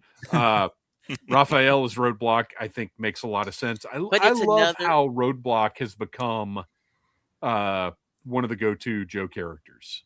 I love that, and I want him featured. But when I look at that, all I see strictly is Raphael. Well, we're not seeing his guns. Sure. Right, the cannon is kind of in the way. Yeah, it's all. Yeah. Yeah. I mean, I don't know who else you would really do with Raphael. He's anger, temper, Falcon. No, that's awful. Who is cool but crude, Yeah. I mean, Beachhead. Oh, Beachhead would have been good. Yeah. I wouldn't have minded, and I wouldn't have minded Beachhead's balaclava, but with just the turtle features, like just there, like even to the point of the balaclava just is sculpted just into the mouth, and it's just teeth. Like I like that. Now the question is down the line: lot. Do we get Splinter as like Hawk or Duke? Oh my gosh, Splinter as Hawk would be great. A little helmet, little bomber jacket. Oh, yeah. I want Lady J as April O'Neil, not Scarlet. Well, Lady J. Well, yeah. We'll get to that. So Canary. Dial tone Donatello. Now, I don't totally understand his giant wrench, but otherwise perfection. Yeah. Like this is when I was looking at these and thinking, I cannot invest in another line. I just can't do this. And my eyes kept going back to Dial Tone as Donatello. And I was like, well, there's no way I'm not going to buy that one. And if I'm going to buy that one, You've got to have then all I'm going four to get all of them. turtles. At least the Yeah. the four turtles. Mm-hmm. Yeah, no, yeah, I love Donatello. With his mustache. Does he make more sense than Mainframe? Does Dial Tone get that because Dial Tone's more popular than Mainframe? Mainframe would have made more sense, but I think Dial Tone is more toyetic. Yeah. And Also, Donatello's way taller than Mainframe. Brian Ooh, Favorite I jumps like- in with Raphael, either gung ho or leatherneck, and I actually love those more, only because the hats Yeah. on Raphael would make it look like, oh, now he's a character. So Yeah. to me, Raphael is gung ho as perfection. However, as we've mentioned many times, Roadblock has become one of the cornerstones of G.I. Joe as far as marketing goes. Who is Roadblock if not Raphael? Because we're getting a Roadblock. It's happening. Yeah. Mm. Yeah. And then we get Bebop and Rocksteady as Dreadnoks, and I mean that's wonderful. Which No just notes. tells us that at some point in time we're going to get Leatherhead as Nagahide, right? Oh my gosh, that's great. God. Oh my God, they're the same character. Like, I remember having both of them as a kid and being like, yeah. And what's one thing that I think is really worth noting about all of these is they appear to be a different style, articulation wise and design wise. From I was afraid they were going to be like those retro turtles they've done that are not very good, but these appear to be really well articulated. If you look, you can see the ankle joints appear to be modern ankle joints and not they're not swivels. They're not like it looks like these are a different style of figure than a lot of the turtles that are out there. I'm excited to see how they move. But we've got more than just this to talk about. Next slide. What is happening when we are getting a Teenage Mutant Ninja Turtles Dragonfly that is 100% new tooling? This is not like a repainted Turtles, because the Turtles did have a helicopter, unsurprisingly. It is insane that it took Hasbro so long to have classified characters' vehicles, and then this is like Turtle. Well, Turtle Joes have to have vehicles immediately. And it looks Crazy. it looks like it's gonna accommodate two figures. So this thing is gonna be enormous. It's going to be huge. Hard pass. Can't afford. Oh no, can't this do- was even more so than Donatello as Dial Tone. This for me was the F-bomb. I have to have this. This is unbelievable. And I was looking at that. It looks like those are actually molded like turtle shell features. Yeah. On It's it, all which is sculpt. incredible. Yeah. It's all sculpt. But that's how, if you've picked up any of Playmate's Turtles output, which by the way, Playmate's losing the turtle license at the end of the year is insane. But if you picked up any of Playmate's Turtles output over the past couple of years, like the stuff is great. It's all great. And it's all reasonably priced too. But we also need to be reminded about Tom.Henry, and it's still not a thing. Still not a thing. And Krang is possibly the only character that could survive a fang because his head could just get chopped off. It ain't his head. It's Krang in a fang. You've heard about Elf in Krang a in a Shell. fang. How about Krang on a fang?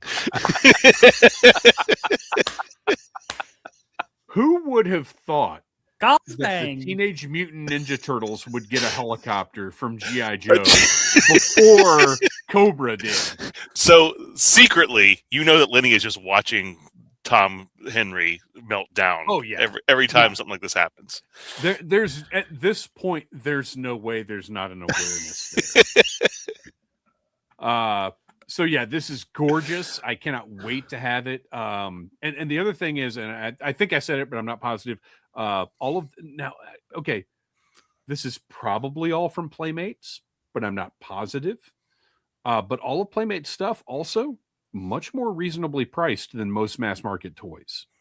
So I'm curious to see what our price points are going to be for these. And look, if they're coming out in April, pre-orders don't necessarily work the same way for Ninja Turtle stuff, because like those classics 4-packs and things, sometimes they just go up and they're available and there's no pre-order. So I don't know how these will be marketed, but I can't wait. So we got one more slide. Well, we got one more slide. We've got a Ninja Turtles Ram. And again, this is not a repurposed Ninja Turtles motorcycle. This is a Ninja Turtles Ram. But With a that box toilet behind it plunger. sure isn't a Ram. That's it's not. right. We're gonna talk about that. That's our next slide. So this is beautiful. Look at that green tire. How That's beautiful great. is that That's neon insane. green It's tire? insane. Oh, And it's And I look- mean, it's a like perfect throwback to the original Ram cycle. It's like there is so much fan service going on here that probably isn't even that necessary. no, it's not. They literally could have because the Ninja Turtles have a motorcycle. They literally could have just painted it up and been like, done. So if you look though, do you remember the original Turtle blimp? Yes. Mhm. Look at the rocket on the back of Yep. this. Mhm. It's one of the Turtle blimp bombs. I mean, this is beautiful. It's this fun. is toy art.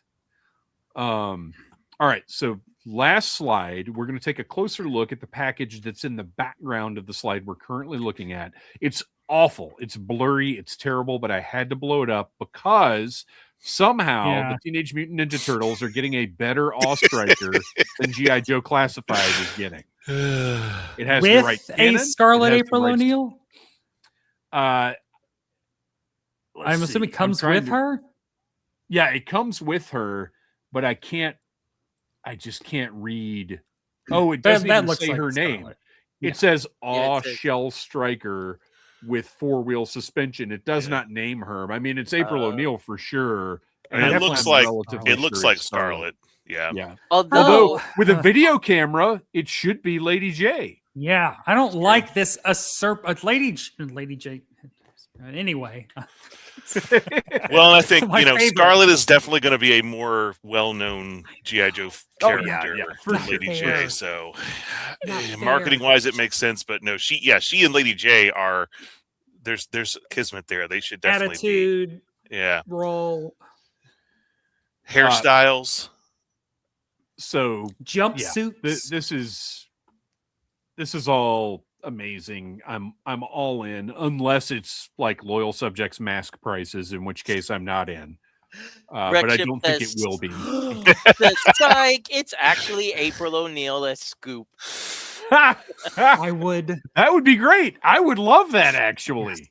Oh, and then get Vernon as Hector Ramirez. Oh my Yes. gosh. Yeah. You know what? It wouldn't surprise me a bit if the Turtles beat Hasbro to market with a Hector Ramirez figure. Now the question is, okay. when we have ultimately get our Baxter Stockman as Dr. Mindbender, do we get shirtless Baxter Stockman, or Shirtless, does he wear the white shirtless coat? mutant fly Baxter Stockman, please. Look, here's my question is whoever's in charge of this line, whoever's running this line, boom, come on. Yes. Genghis Chuckles or Chuckles the Frog or whatever you want to call him. It's the right frog. there. It's right there. They match. They have adventures together. Maybe, you know what? I don't even want a crossover character. I want a 2-pack of Chuckles and Genghis Frog, and they have Yeah. adventures. That Oh, and Chuckles by is the way- the Chuckles classified, very expensive. Get him back. You out can just there. release Ace Duck as he is, because he's already dogfight. Yeah. Oh man. So anyway, obviously we're very interested in following this line. This is wild. I just from what I've seen, and as Noel said, Full Force posted it. I don't think this is fake. This all looks legit to me. Can't wait to follow it. Can't wait to review them. But we do have to move on with some more sound offs. Next up, Brett White. What? Oh, You're huh? here, Brett White. Would you Whoa. like to read your sound off? Yeah, maybe I can. I'm glad I'm here to expand upon. What do y'all see as the future of the classified line once they've covered all of the 82 to 86, 87 era? Since I assume that's considered like the golden age of the Real American Hero line, is there a viable future in just focusing on post 87 characters, or do you think that is the time when Hasbro will go back and finally remake Lady J, give us a good Snake Eyes, a Roadblock, etc. Because I feel like with the release of Mainframe and Sci-Fi, we're like really checking off all those Joes. I mean, so like either is the future, is there an end date fast approaching, or like what happens? I don't think they're operating with an end date. But I think you bring up a really good point of the opportunity now is, well, look, we can go back and do updated versions of characters that really should in a sense be evergreen anyway. Like they're hanging on to Snake Eyes version 2. They're hanging on, Lady J for sure needs I don't care if she was a peg warmer 5 years ago or whatever. You make a good Lady J. Well, multiple versions of her were peg warmers, unfortunately, but I want that Sunbow Lady J.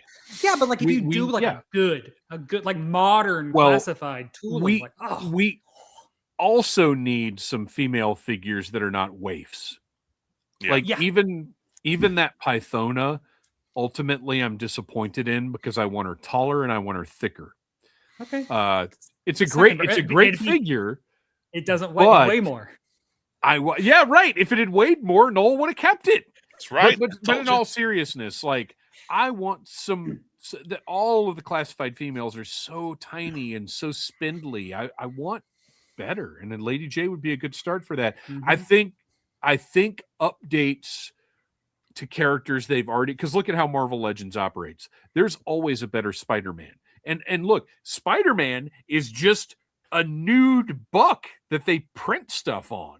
So the opportunity to update 82 to 87 Joes, there's so much more there than Spider-Man and Punisher and all these other characters that Marvel Legends keeps in rotation and keeps as their anchor characters, like their Darth Vaders or whatever. I think classified, we're looking at it as this whole other thing because, I've said many times that in a way, all of those Real American Hero characters are on level playing ground for me because I love them all. And I want to see them all executed at a certain level. There's certain characters I like more, but overall, I want to see everybody. I want to see them all done. There's really not like a Darth Vader. I've got to have that more than any of the others. Or if I was only going to have one, it would be that. Joe, I think, is in a little different place in that for the most part, the characters are on a more level playing field than they are with a lot of other properties. But I think you do have those 82 to 87 that they're just going to keep. Yep. But I think that. Oh, go ahead, Noel. I was gonna say, we'll have our retro carded ones that they'll release, to do updates. But we'll also we've gotten 2 mainline Fireflies. We've gotten 2 mainline Major Bloods at this point in time. They can tweak these characters that came out a few years ago and make them better, and we've already seen them do that a couple times. Well, we haven't though, because Firefly and Major Blood were both Cobra Island. We've only gotten one mainline of each of those, and Major Blood, still waiting. Well, what I'm saying, mainline, I'm talking about like numbered figures, not retro card backs that are a completely separate line. And so let me ask you guys this real quick. Do you think? Oh, go ahead, Kristian. Well, I was gonna say I wasn't necessarily reading this question in. We have to keep going back and doing the 80, versions of 82 to 86 characters, because when I read this, I was thinking of something that Brett touched on in the Cobra-La pieces. Something we've talked about before is when you start, I think there is a viable life for the classified line outside of what I call the Sunbow era of characters, because when you start getting into Desert Camo Duke, when you start getting into Sonic My Fighters, Jones. Major Blood, right? Like Ugh. the ones that my younger brother came up with, those are his versions of the characters. He's getting the Sunbow stuff because that's what, right now, that is the closest to what he had as when he was a kid. But when you start hitting that nostalgia factor of this was my G.I. Joe, like, you mentioned quite a few times in the Cobra-La articles about, getting the Ninja Force Zartan.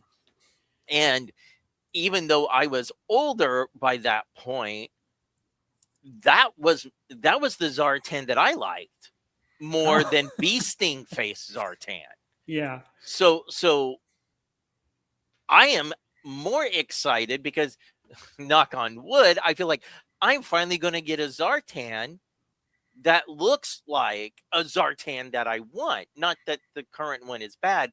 I just think that there are these other looks for the characters that are outside of the 82 to 87 that will still keep those named characters in. But I also think now is the time to start introducing some of those other,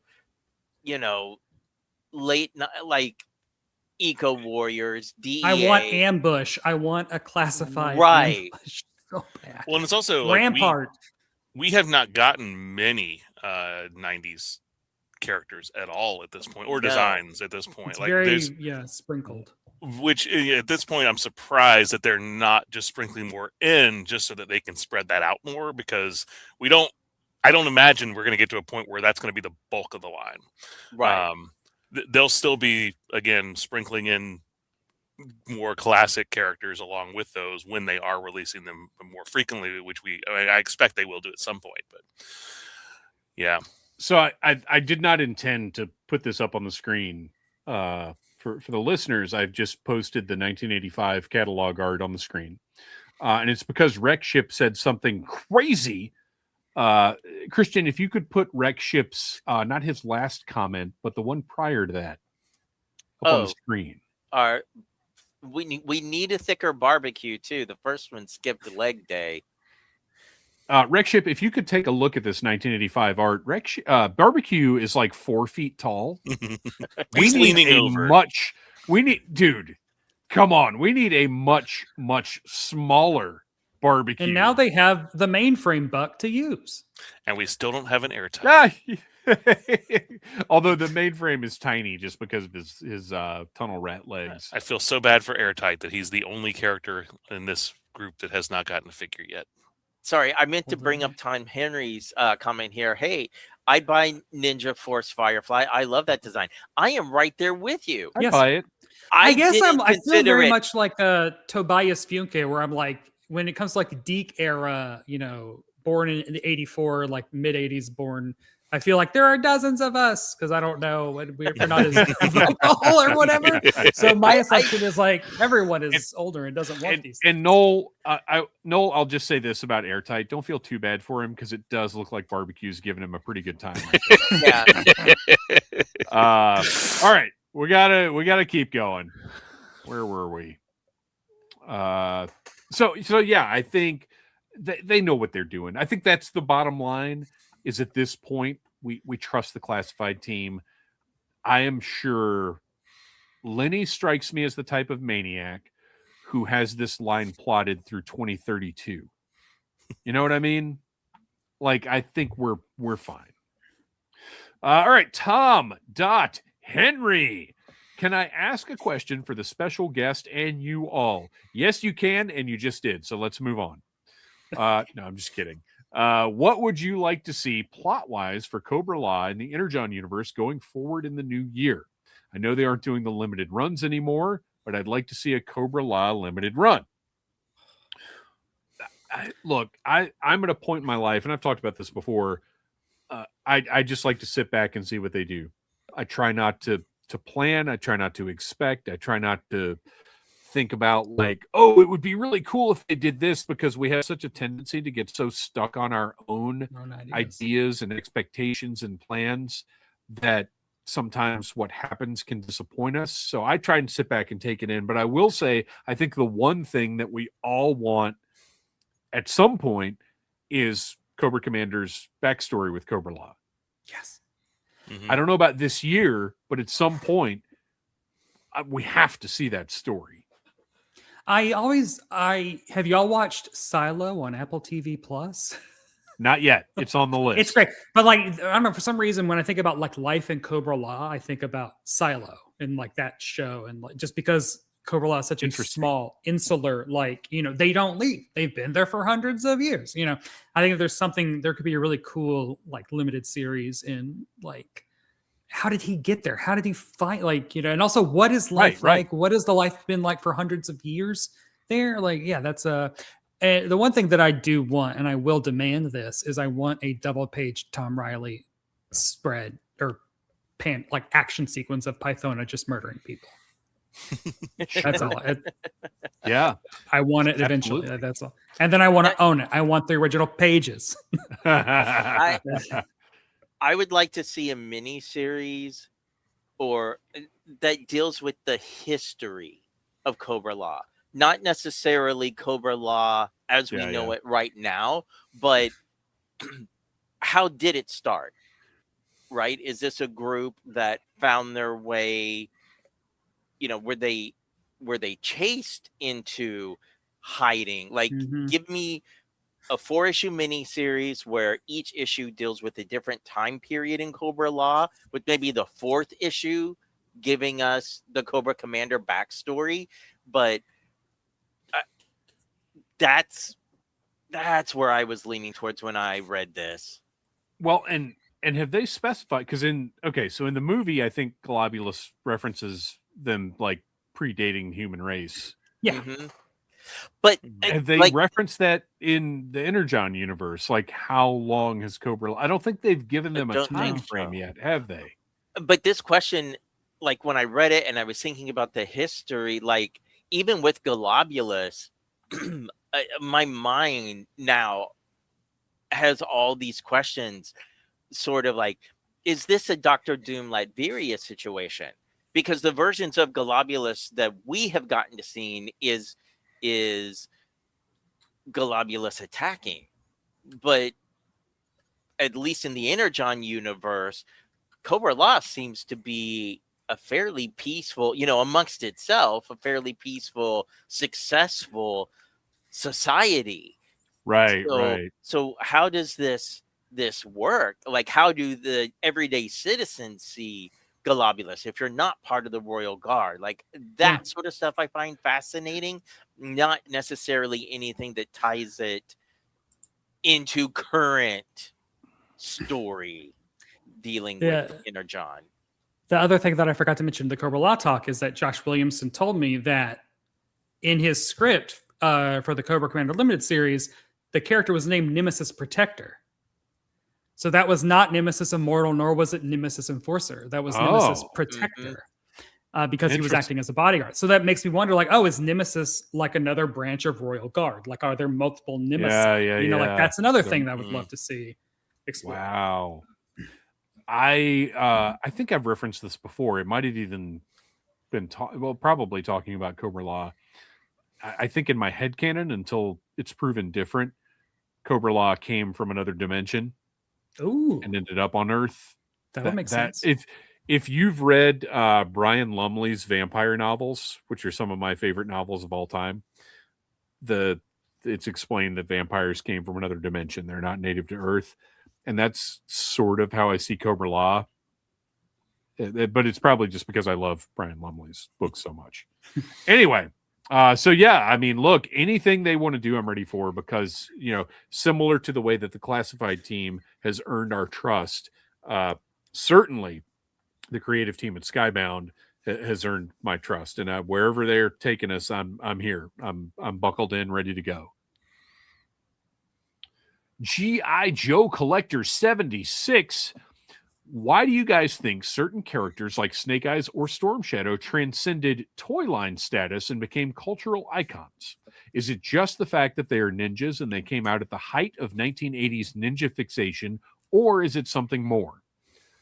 So before we address that, I think we have to address, are Snake Eyes and Storm Shadow actually cultural icons? I would argue that the only character from G.I. Joe that actually achieves that status is Cobra Commander. Oh. Yeah. Well, and I Snake think Eyes. Snake Eyes. Snake Eyes got essentially he became the character they had to be like released, and especially when the 25th line and all that. How many versions of Snake Eyes do we wind up getting throughout the years? Sure. But that like, you're selling to G.I. Joe fans. I'm saying to the general public, which G.I. Joe characters are. Well, that was my point. Was like if you're a kid of the '80s who knows G.I. Joe mostly from Sunbow, Snake Eyes is not your guy because right. He's barely featured in that, and Storm Shadow really is. I mean, he's a tertiary character in the Sunbow series as well.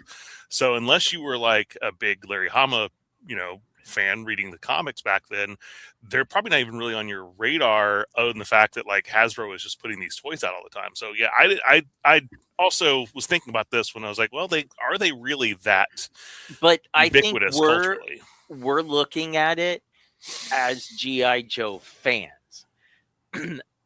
No, that's what I'm saying. I'm but not as looking at it as a John Joe Q. fan. Public, if I'm someone who hasn't rewatched the Sunbow series, right? But all of the pop culture media focuses Cobra Commander and Snake Eyes, right? Like Wizard magazine, like articles, it was always Snake Eyes. Toy So Fair. you're saying John Q. Public is reading Wizard magazine? Well, no, but I'm just saying, like, people that are sort of pop culture. Experience. Like, I love the 80s, stuff like that, where it focuses on, to Noel's point, like when there's stuff out on the early days of the internet about, the silent issue, like, I feel like it's sort of, I can't remember the name of it, but basically people have been told for so long, Snake Eyes, that in your mind, you think Snake Eyes appeared in that cartoon more than he did. Yes. Yeah. Look, I absolutely. Yeah. I'd say if Snake Eyes were truly a cultural icon, that movie would have done more than $14 in the theater. Hey, COVID happened. But I will also say, like, even in the other two G.I. Joe movies, Cobra Commander's a whiff in. Like, Snake Eyes is way more prominent in both of those movies than Cobra Commander, which is like Joseph Gordon-Levitt is kind of intentionally like not playing Cobra Commander until like the very end. I can't even tell you who played him in the second one. I would love to do a legitimate survey of just average folks and find this out, because I think memeability, it's Cobra Commander, and I think that's how most people recognize things now. Mm-hmm. As a matter of fact, I would go so far as to say I think the average person would recognize Destro before they would recognize Storm Shadow or Snake Eyes. Oh, I do think I'd say the Baroness. I'd say the Baroness would probably be number 2. I think people know the Baroness just because of. I don't know. See, I think the guy with the metal head. When you think about like cosplayers, how like every female cosplayer, even if they don't know G.I. Joe, does a Baroness cosplay, and if you go to a comic convention, even as a mainstream but again, you're going to the geek pool. Yeah, but that's who read Wizard magazine, of people. The Marvel Cinematic Universe has been the biggest pop culture icon of the last 20 years. So we've gotten to the point where that stuff is mainstream. So yeah, people are they're at least going to be on like the ancillary part of their purview. Is they're going to see those Baroness. I think everyone knows who the Baroness is at this point. I will argue on the side of I do think Snake Eyes is the most recognizable. Kind of specifically going back to like growing up like in late 80s, which is kind of a real Snake Eyes like drought in a way. Yeah. He was still, when I was like 4 or 5, my older cousin, I was born in 80, had Storm Shadow and Snake Eyes, and I was so jealous of him just because the figures were so cool. And I think that there is something to those designs that spoke to kids of the 80s. I think that the design of those toys and those characters transcends how little they were in, the Sunbow cartoon. I mean, and that they're just like, is super cool. That is a fact for sure. And I think there's a point here which G.I. Joe Collector makes about the ninja Ninjas, baby. popularity Love of ninjas in the 80s. For sure, that factors into this.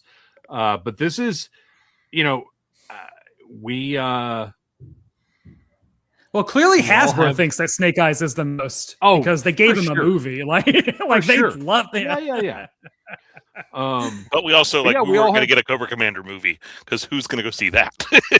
we all have slightly different perspectives on this, and I think that's interesting. I would love to find a way to sort of follow up and see if there is a more concrete answer. So there you go. That's the conversation that that evoked. Hope it was satisfying in some way. Silent Interlude has 2 questions, and we're going to let him get away with it, even though we're running way long again. I'm going to tell you right now, we in 2026, we're going long in these first 2 episodes of 2026. I do not want anybody to think this is a new standard that's being set. It's just that we've had great content 2 weeks in a row. Next week, we'll be back to our regular mediocre stuff. I promise you. I'm just kidding. It's all great. Silent Interlude 1. What are the chances we actually see the G.I. Joe Transformers Optimus Prime crossover? What about anything else after that? That's a great question because WTF happened to those? And I mean, I guess the answer is, well, they're on clearance at Ollie's now or whatever. Although my Walmart, the Snellville Walmart, has the Triple T. Yes. Yeah. Well, and which is insane. I still kind of think that was an odd choice because what we got with the other ones, Megatron, his tank, those are very well known things. Right. It's even like you might know the Thunder Machine, but everyone loves Soundwave. But like Cup and the Triple T, we're going down a couple levels. Well, there are a number of those fan channel exclusives in, I guess, certain Walmarts. And why Snellville is one of them, I cannot explain. But they've got the E-Wing that was a fan channel exclusive from Star Wars Vintage Collection. As a matter of fact, I was there today, and they're all still sitting there full price, every single one of them that they got in several weeks ago. Still just sitting there. Yeah, weird. Super weird. But yeah, I don't know what's going on with that crossover. If we saw, did we see pictures of Prime, or did somebody just say it was happening? We never saw any images. Yeah, we never saw pictures. We never. That may be 86. We had, but I mean, those others, we had rumors for a long time before they came. Before they reality. hit, yeah. So, yeah, the Triple T, we knew about, what was it, like a year before it actually came and same thing out. with the Soundwave and the Thunder Machine. Like there were rumblings about that long before it was official. So it's maybe something that they were working on and they just have held off on it because those weren't selling. Maybe they'll bring it out next year or maybe they'll announce it this year for the 40th anniversary of the movie. Look, we talked about it recently. I don't remember when. I would love it if the Energon Universe stuff, like we saw with the Void Rivals set with Jetfire, if the Energon Universe stuff was just O-Ring, just do O-Ring crossovers. Mm-hmm. Perfect. Done. Do it.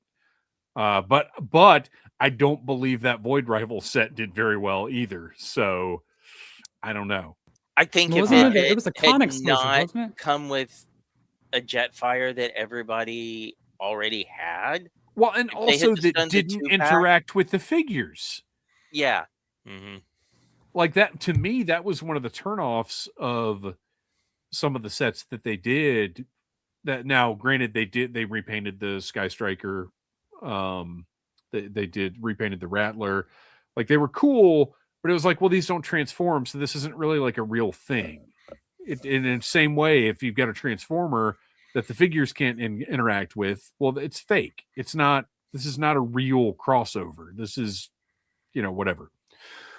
Number 2, what should Super 7's next Reaction Plus wave be?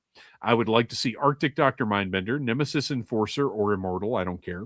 Sparks and Ace cartoon version. And I hope they expand the next wave to 6 figures so they can add a Snake Eyes and Cobra Commander. So tune in next week. We'll be addressing this further. Drowning Rabbit.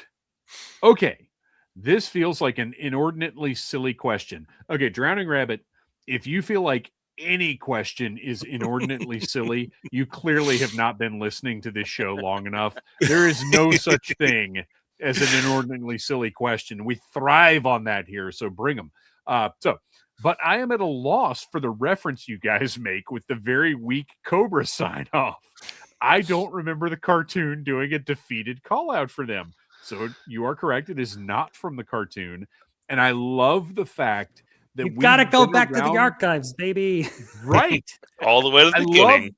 I love the fact that we've been around for long enough that in-jokes are like lost to time in a way. Like that's an achievement to me. But to clarify this, the reason we do that sound off is the very first thing we ever reviewed was Special Mission Brazil, the audio cassette in which you can hear, everybody just hold on for a second.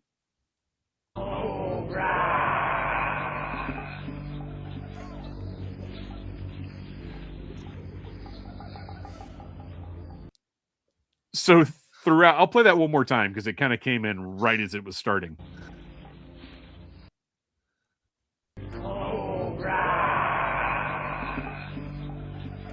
It sounds even sadder the second time you hear right? So throughout, we have talked. I recommend you go back to our very first episode where we did our review of Special Mission Brazil. Not the recent one where we did a live table read, although you should check that out as well because we had a blast. Our very first episode, we reviewed Special Mission Brazil, and throughout that cassette, this unenthusiastic Cobra cry is present, and it happened organically, right? Yeah. It was just at the end of the episode. We just all, I can't remember if it was just you guys or all of us did it, but like we just were like Cobra, and that's become our thing to the point where when we do live panels, the audience knows like that's what to do is the unenthusiastic Cobra battle cry. So that's what that's all about. You know what? Let's give it one more.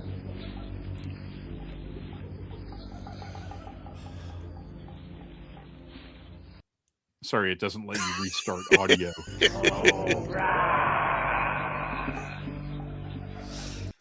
It's just so lame, and I love it. And you can, in a couple of interviews that we've had with Michael Charles Hill, you can hear his complete disdain for every bit of voice acting throughout that entire production. So, the lowest bar compliment we've ever received, because we like I said, we did the live table read at Joe Lanta. And Michael Charles Hill was there. We did an interview with him prior to the table read. And afterwards, he came up to us and said, "You guys, that was so much better than the original." And like, thank you. But that's like saying I would I'd rather hope have so. a handshake. Right. I'd rather have a handshake than a kick in the nuts. Like, okay. But by the way, he is just the nicest guy. If you have the opportunity to talk to him at a convention, step up, say hi, get yourself a script, get him to sign it. He's just the nicest guy. And that brings us to the final segment of the show. Yeah, we're going to go ahead and do it. We're over time, but I don't care because we're having a blast tonight with our special guest, Brett White from Pop Heist. So our final segment of the show, Joe and Tell, where each of us have an item that is Joe or Joe adjacent that we're going to share with the audience that's watching. And I'm going to go ahead and kick it off because I already talked a little bit about this earlier in the show. So here we go. Let's see. Let me see if I can get the right. Oh, no, everybody went away. I need you guys. You can't leave You were me also now. in like 4-3 for a second. It was like, yeah, that's, I don't know. 1985. So I mentioned earlier I'm doing my reviews of the Loyal Subjects Mask releases, and the first review that I did was for the Condor, which is, it's pretty fun. But right out of the box, the first thing I noticed, you can't even really see it in this in the video here. There's silver paint just blotched on the front of the motorcycle here. It's bad. It's real bad. But it was for everything else about this is pretty good. Like it works like the original. The little rotors. Okay, so I don't remember. Kristian, you were a mask enthusiast back in the day, right? Were the rotors kind of like bendy like this? Like they didn't flatten out really? Well, I mean, when it was new, they flattened. It was only if you played with it a lot over time that they kind of. Okay, so yeah, the rotors are a little saggy. But I mean, everything else about it, the plastic feels good. The colors are nice. The figure's great. The two different masks are good. It's bizarre. You see the sticker right here? There's a black tampo under that. Why? Why are you painting this part where a sticker goes on top of it? That's really weird. But the only real problem with this one for me was that there's silver paint blotches up here on the front. And I contacted Big Bad and they're sending me another one, DHL. So it'll be here in about 2 weeks.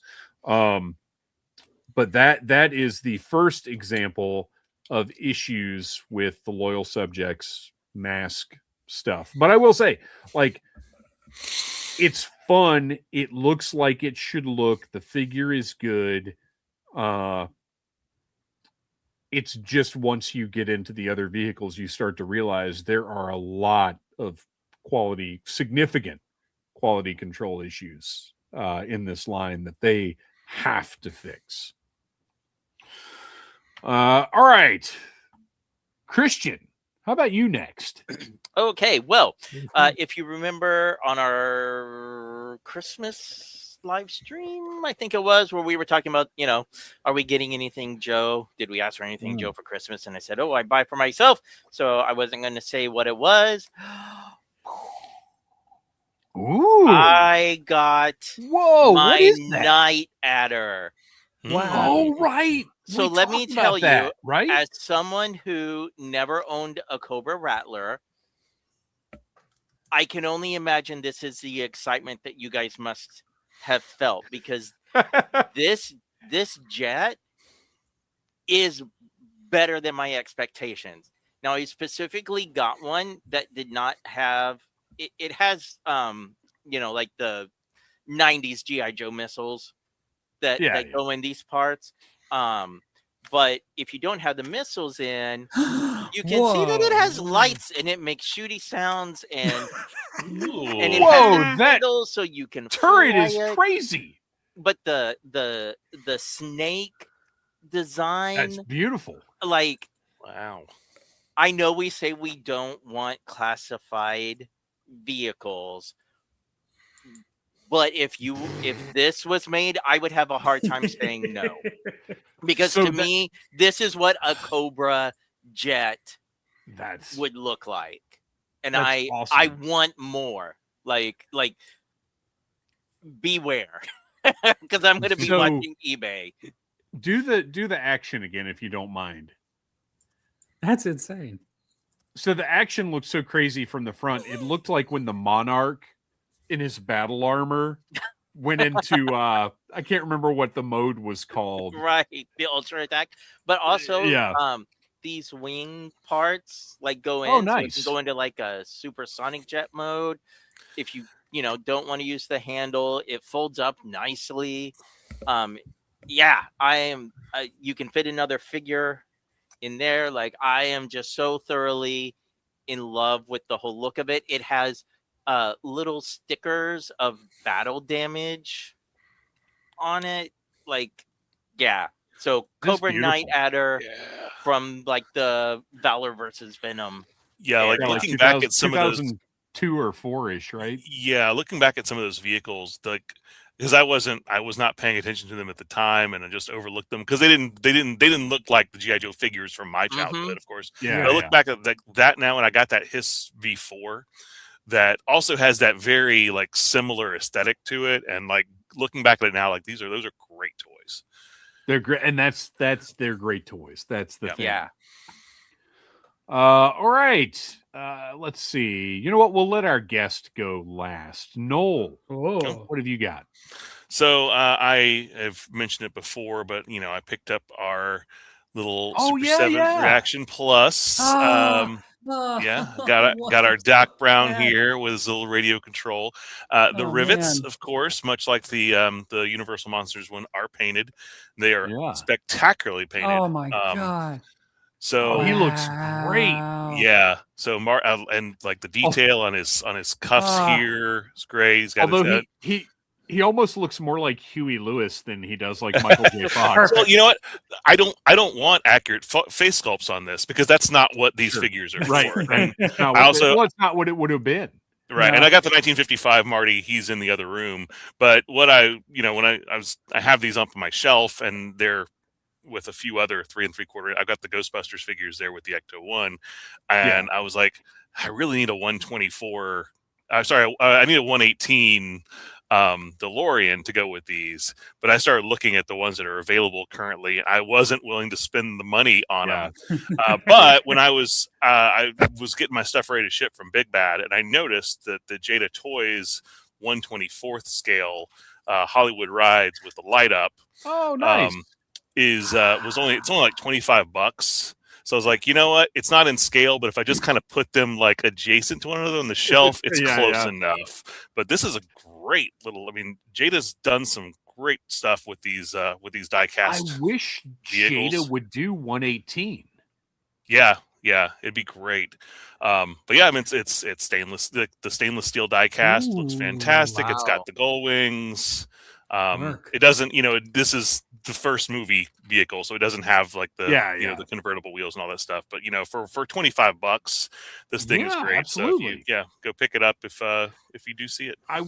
I wonder. I don't know what scale Playmobil is, but I wonder if the Playmobil DeLorean. So it's very close. It's not quite 1/18th, but it will accommodate your 1/18th figures, apparently, because I was seeing people talk about it, I think, on one of the forums I was looking at. But the toy's a little bit, it's not as like vehicle accurate. It's a little bit more like, cartoony looking. It looks like a toy. Yeah.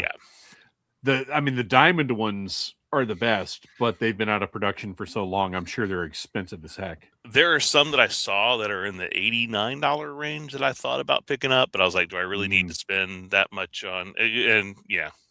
Well, and especially with the possibility, because look, wait. Let me throw this at you. Super 7 has been doing vehicles. They did the Batmobile, but that's like $125. Mm-hmm. Maybe a $90 Diamond Select DeLorean is with electronics is not that bad a deal. Yeah. And it's die-cast. It's metal. It's like metal parts. It's partly metal. That's what I've got. One of these days I may choose, but you know what? I was like, I'm getting ready to ship my pile of loot. I might as well throw one more thing into it. This thing was $25. For $25. That's great. Yeah. All right. Last up, special guest Brett White. What have you got for Joe and Tell? Well, I'm sticking with the vehicles theme. If you looked over my shoulder this entire time, this is my final battle at Cobra-La display. But right there in the center is something that, there's going to be a lot of, oh no, it's going to be chaos. Yeah, there's going to, so this you might recognize as the Stranger Things van that I bought because Dave did a review and I found out that it is Joe compatible. So I've turned it into the Rawhides Raw Ride. I need to, there's Jinx and Beachhead in the front. That's a Globulus attacking the, sonic laser cannon. Chuckles only rides on the roof, obviously. Of course. Does he also throw missiles? He will. What I am angry about is I have decals I'm going to print up so let me just show the out. So and Tunnel Rat is hanging out the back because Roadblock is running with Once a Man Cobra Commander trying to get away from Destro and Baroness. Jump in here, so Tunnel Rat's like, come on. So let me just take all. Oh, I should probably. So I wanted to do it in black and red, and then I was like, wait, that's 18. So it is. I try to imagine like it's a military green van, like, and then the Rawhide's got a hold of it, and it's like, what's gonna make Beachhead angriest? They painted the giant German Shepherd on the front of it to match with their mascot order. And then they painted the front like a metallic blue with the orange and pink stripe. Now, the decals are where this is really going to shine. Is on this side, it's going to have the Rawhides logo that I made, which is like a graffiti Rawhides in like hot pink, I think. And then on this side is going to be the Beachhead head from his card back on the Rambo body, you know, the shirtless. Oh my gosh. Holding the gun. I've done the mock-up of it, and I'm going to put it on this. So it'll be like, which, you know, Beachhead would be like, you can't, the Rawhides, you can't say this is, you can't go into battle like that. The inside, God, this thing is great. I've also, oh yeah, geez. So on the inside, I've painted all of it because this was all just yellow. Wild. That is so originally. gorgeous. And I'm gonna do a little 20 question sticker for the TV. I have a blueprint of the instruction manual that came with the Thunder Machine. I've printed out like blueprints and I'm gonna put on Law's table and along with some photos of Xandar and Zorana. And then I've hot glued 3 additional like Tomahawk seats in there because there was the entire cabin was empty, and so I hot glued 3 more seats in there. So all of them have a seat because Chuckles rides on the roof. And then I also painted the steering wheel and all of that also. So that's my Rawhides Raw Ride, which I'm Fantastic. very proud of and will be excited to finally have done because I've been working on this since you did that review. Well, that's exactly the kind of thing I was thinking of when I did that review of like, I know I'm not ever going to have the time or the dedication to do that, but hopefully putting this out there, letting people know that it's Joe compatible. Oh, it's somebody great. will get on this thing, and that's fantastic. Comes apart so easily. Nowhere Man-Child wanted Brett to know that if your stickers are early 90s, they can be decals. Woo! Well, that is all the show we've got for you this week. Brett, tell us one more time where we can find all your hard work. You go to popheist.com, which you can find all of my Cobra-La content, as well as I'm going to be starting up my recaps of Real American Hero. I also have the complete guide to the Energon universe, where I have a huge map of all the 82 to 87 Joes and like which ones have appeared where in the Energon universe, because I'm crazy. And you could also go to TeePublic. My username is Brett White, but I should probably change it to Pop Heist, where you can buy all my insane t-shirt designs, including this Ninja Force Scarlet. And then I've also started doing what if 90s colors, but in the 80s. So it's the 85 Flint, but colored like Eco Warriors. And it's the 84 Storm Shadow, but colored like 90 whatever Ninja Force. Same thing with Star. It's amazing. I'm crazy. It's fantastic. This is what I dissociate to in the evenings while my husband watches Eurovision for the 3rd time. So go to TeePublic, please, and follow me on Instagram at BradY. And you can go to my drag alter ego, Barb Hardley, where I also do G.I. Joe content, but as a woman. As a mustachioed man dressed up like a woman. Just, the hunks of G.I. Joe, I count them down. That was what clicked for me was, oh my gosh, drag reviews of G.I. Joe. Let's go.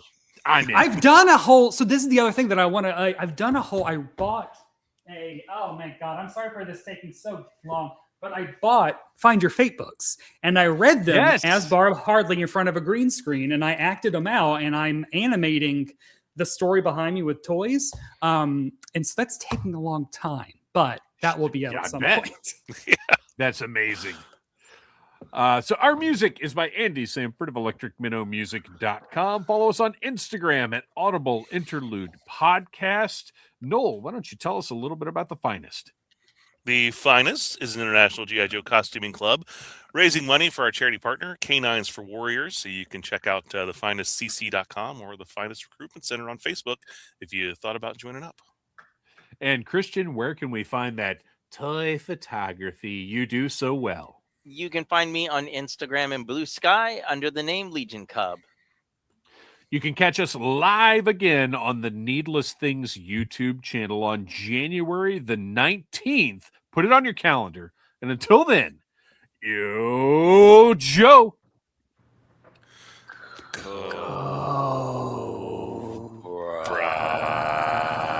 La la la la la la la la la la la la la la.